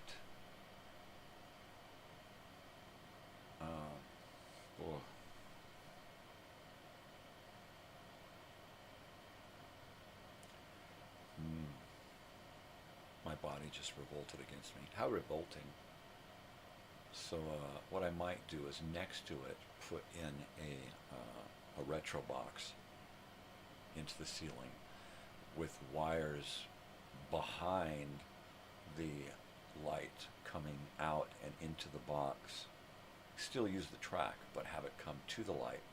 Have it then go into the ceiling and over to the box, and put an actual outlet up here on the ceiling next to the light, right? So there would actually be a work plug in here for you to just reach up and plug into the ceiling, and now you've got an extra outlet, right? It's like that would be perfect for me working right here, because I not only would I have a light right over my work area, but I could then plug in a soldering gun right there, you know, or another light, clip-on light for direct, you know, or anything, really. What the hell? It's an outlet. But, you know, why not?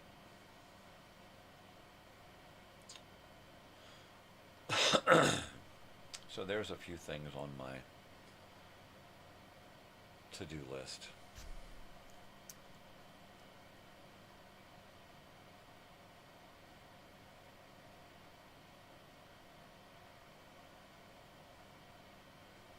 Let's see what I can get done this week, right?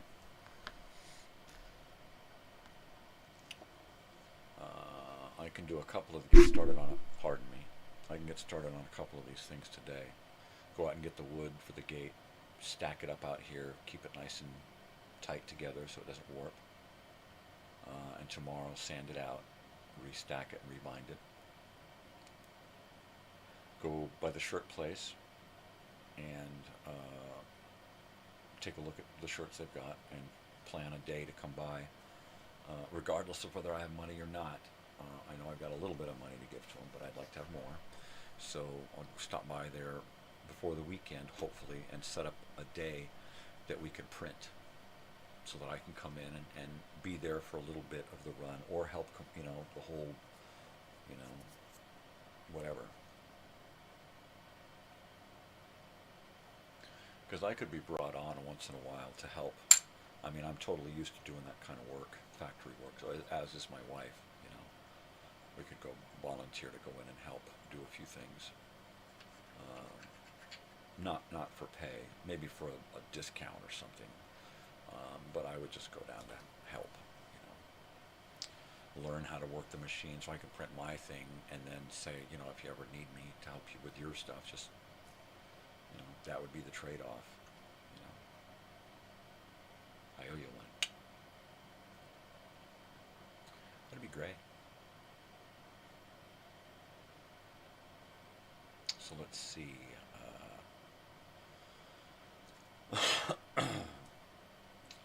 Yeah, the new morning show elements and stuff. I think we'll start with 8 tracks and video. Records. Yeah.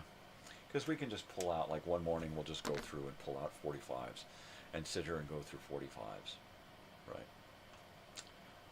It'd be great if I had a record washer that I could clip my records into and put them in a bath and spin them and clean them and dry them, have a drying rack and put them in new sleeves, and organize everything. That'd be great. That's what I should be doing. More than likely, I'll just be going through them and saying, check this out, check this out, check this out. Right? That's what I got. That's what I gotta do.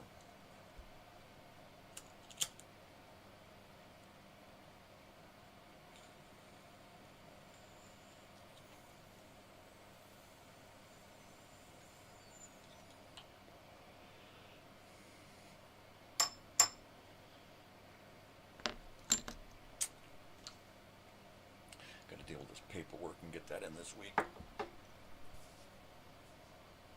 I've got to get some stuff for my daughter and then take it in, fill out some more stuff.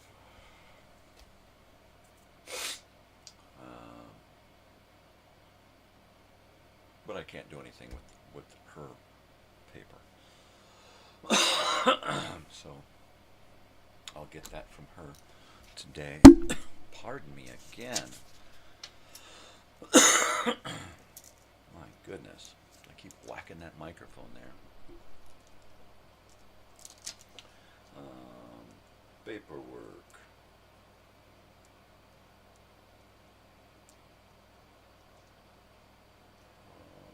Natalie.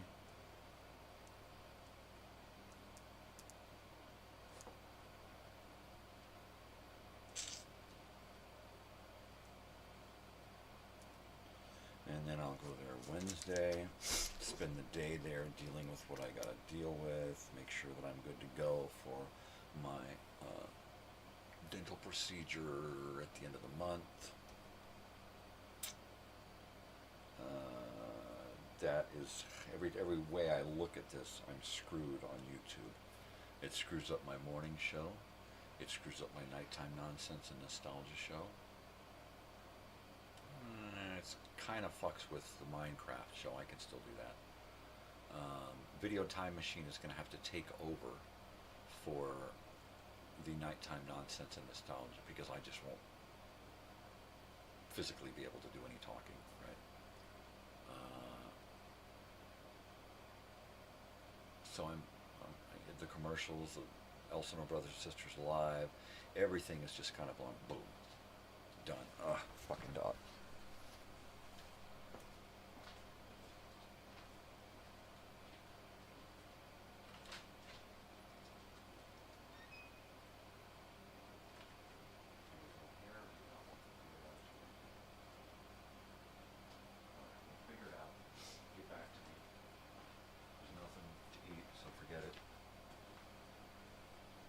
Should I even bother sitting down? No, come on, let's put you in a room.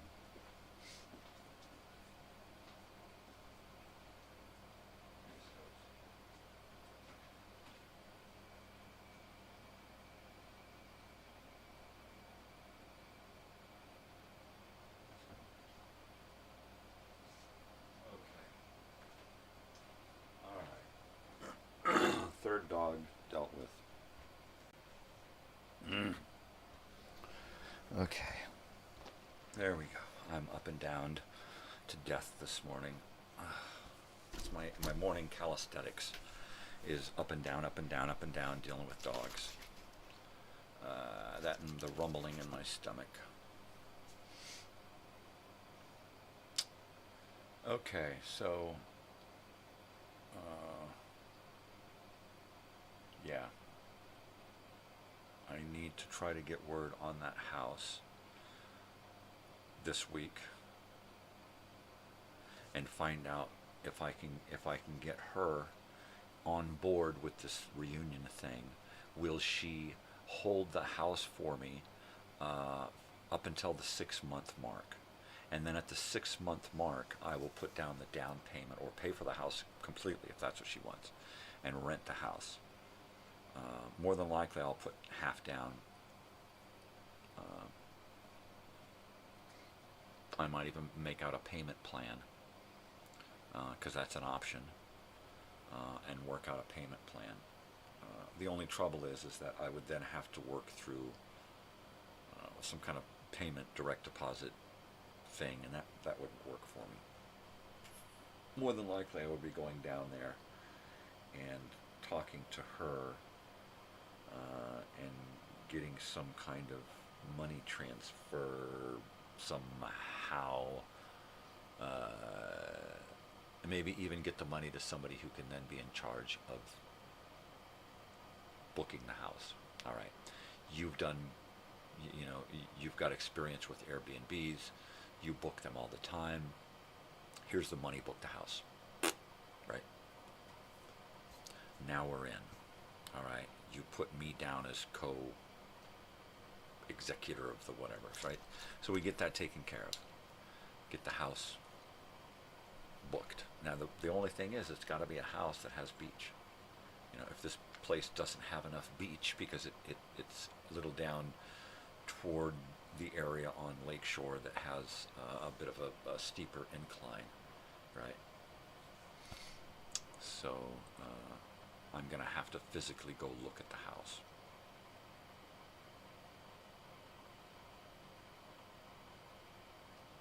There is a place that does rentals, like motorcycles and boats and that kind of stuff. They have a property on the beach, on the lake, right, on the Grand Avenue side. And because they're a rental deal, vacation type place, I might be able to strike up a deal with them and do our camping there and use their facilities, right?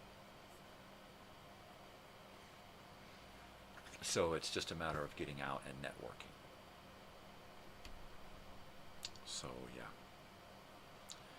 it's going to be hard to do that with no teeth, right? For a few months. So that's going to be a bummer. It just like takes a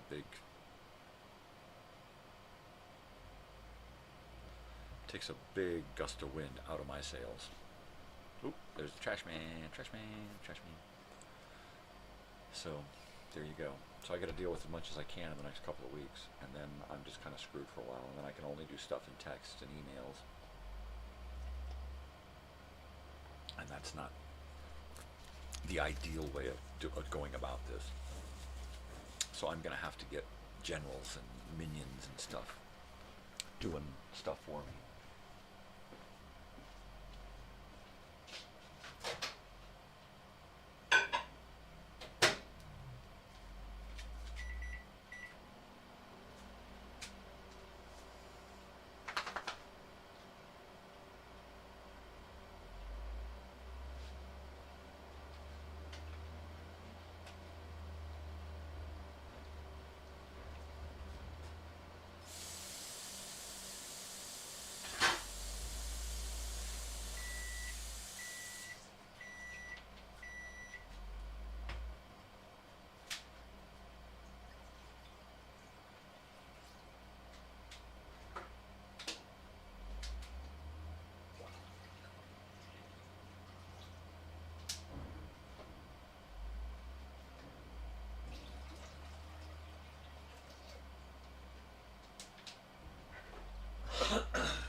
The dog has water. Oop, coffee. Come on, drink some water. I know you don't want to go out. Just want to eyeball me. Are you going to eyeball me now, huh?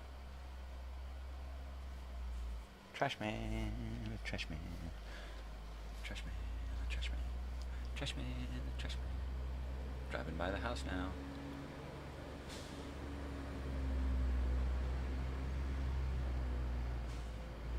And there goes the trash man. Alright, so I am going to have to come up with a line of shirts to help me pay for stuff, right? I need to raise money to fix my car, my van. I need to raise money to get my van on the road. I got a mobile mechanic that can help, but I need to get money together so I can pay this guy, right? And buy parts. So I need to come up with a couple of shirts that are going to work, that people are going to want to buy. I've got a couple in mind. They're original artwork shirt, logo, slogan things.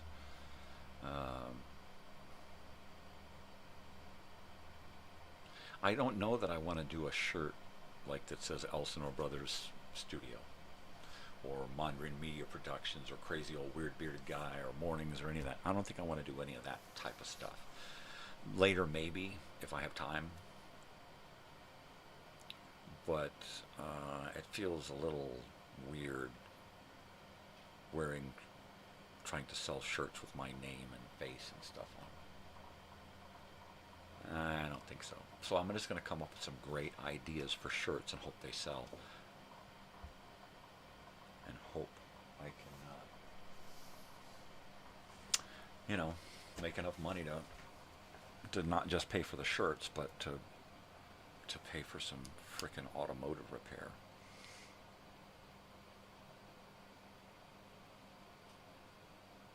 And have those donations. Who wants to donate to get my van fixed? You donate and you get a shirt. Right? What are you going to do? Send your cash checks or money order to P.O. Box. What a.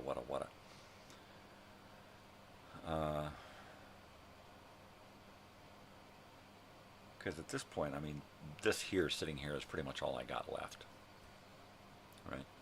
It's all I got left in me, to be more accurate. It's going to take a lot of energy to do this gate. That's going to be a lot of energy.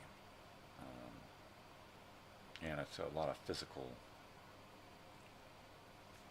Take a lot of health hit points, a lot of body points, right? So I got to figure out.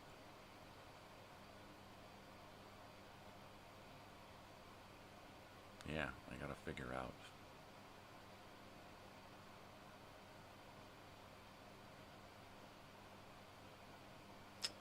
So let's see. Oh, look, it's about time to go. I think what I'll probably do this morning is find some breakfast and then get dressed and just work on that camera bracket right away. And then I think when we're ready to take off, go do, get the wood for the gates, go to the bank, get some of the shirt money and set it aside so it doesn't get spent. And then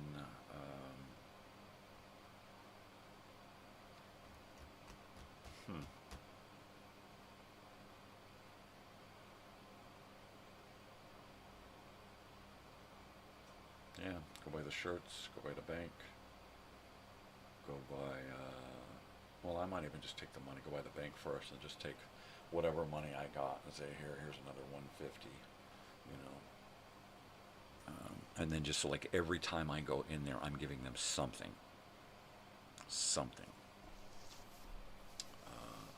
And then that takes it out of my hands. I get a receipt, and I know that the money's going to the right fucking place, right? And I'm just gonna keep rolling it over. I'm just gonna keep rolling it over. Okay. When these 2 shirts are paid for, and we have more shirts to get rid of, those shirts are gonna go to start the next shirt. Until this shirt is rolling, and then we save up. We start saving up. We need to start rolling next to the next to the next, and get all the shirts paid for. You know.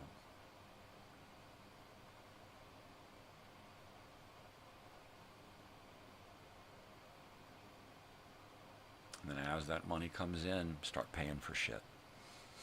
All right, these shirts are paid for. Use the rest of the money to pay for something. Put a down payment on the house.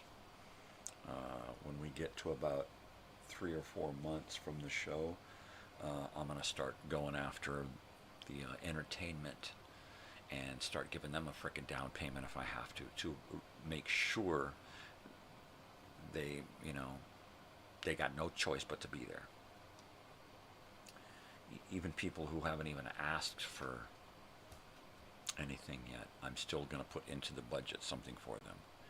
Each group of entertainment or individual people, they're going to get something, you know, and swag.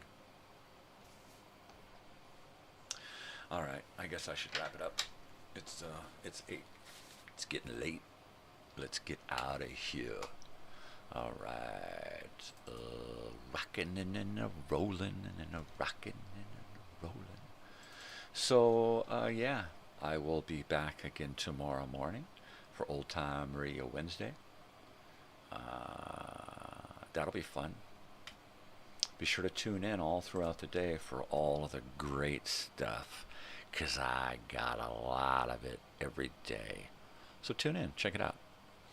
All right, people, you know what this means. Everybody be kind, spread peace and love, not bullshit, and most especially stay weird, because if you ain't weird, ain't nobody gonna do it for you. All right, people, have a good one. I'll see you tomorrow. Love you. Adios.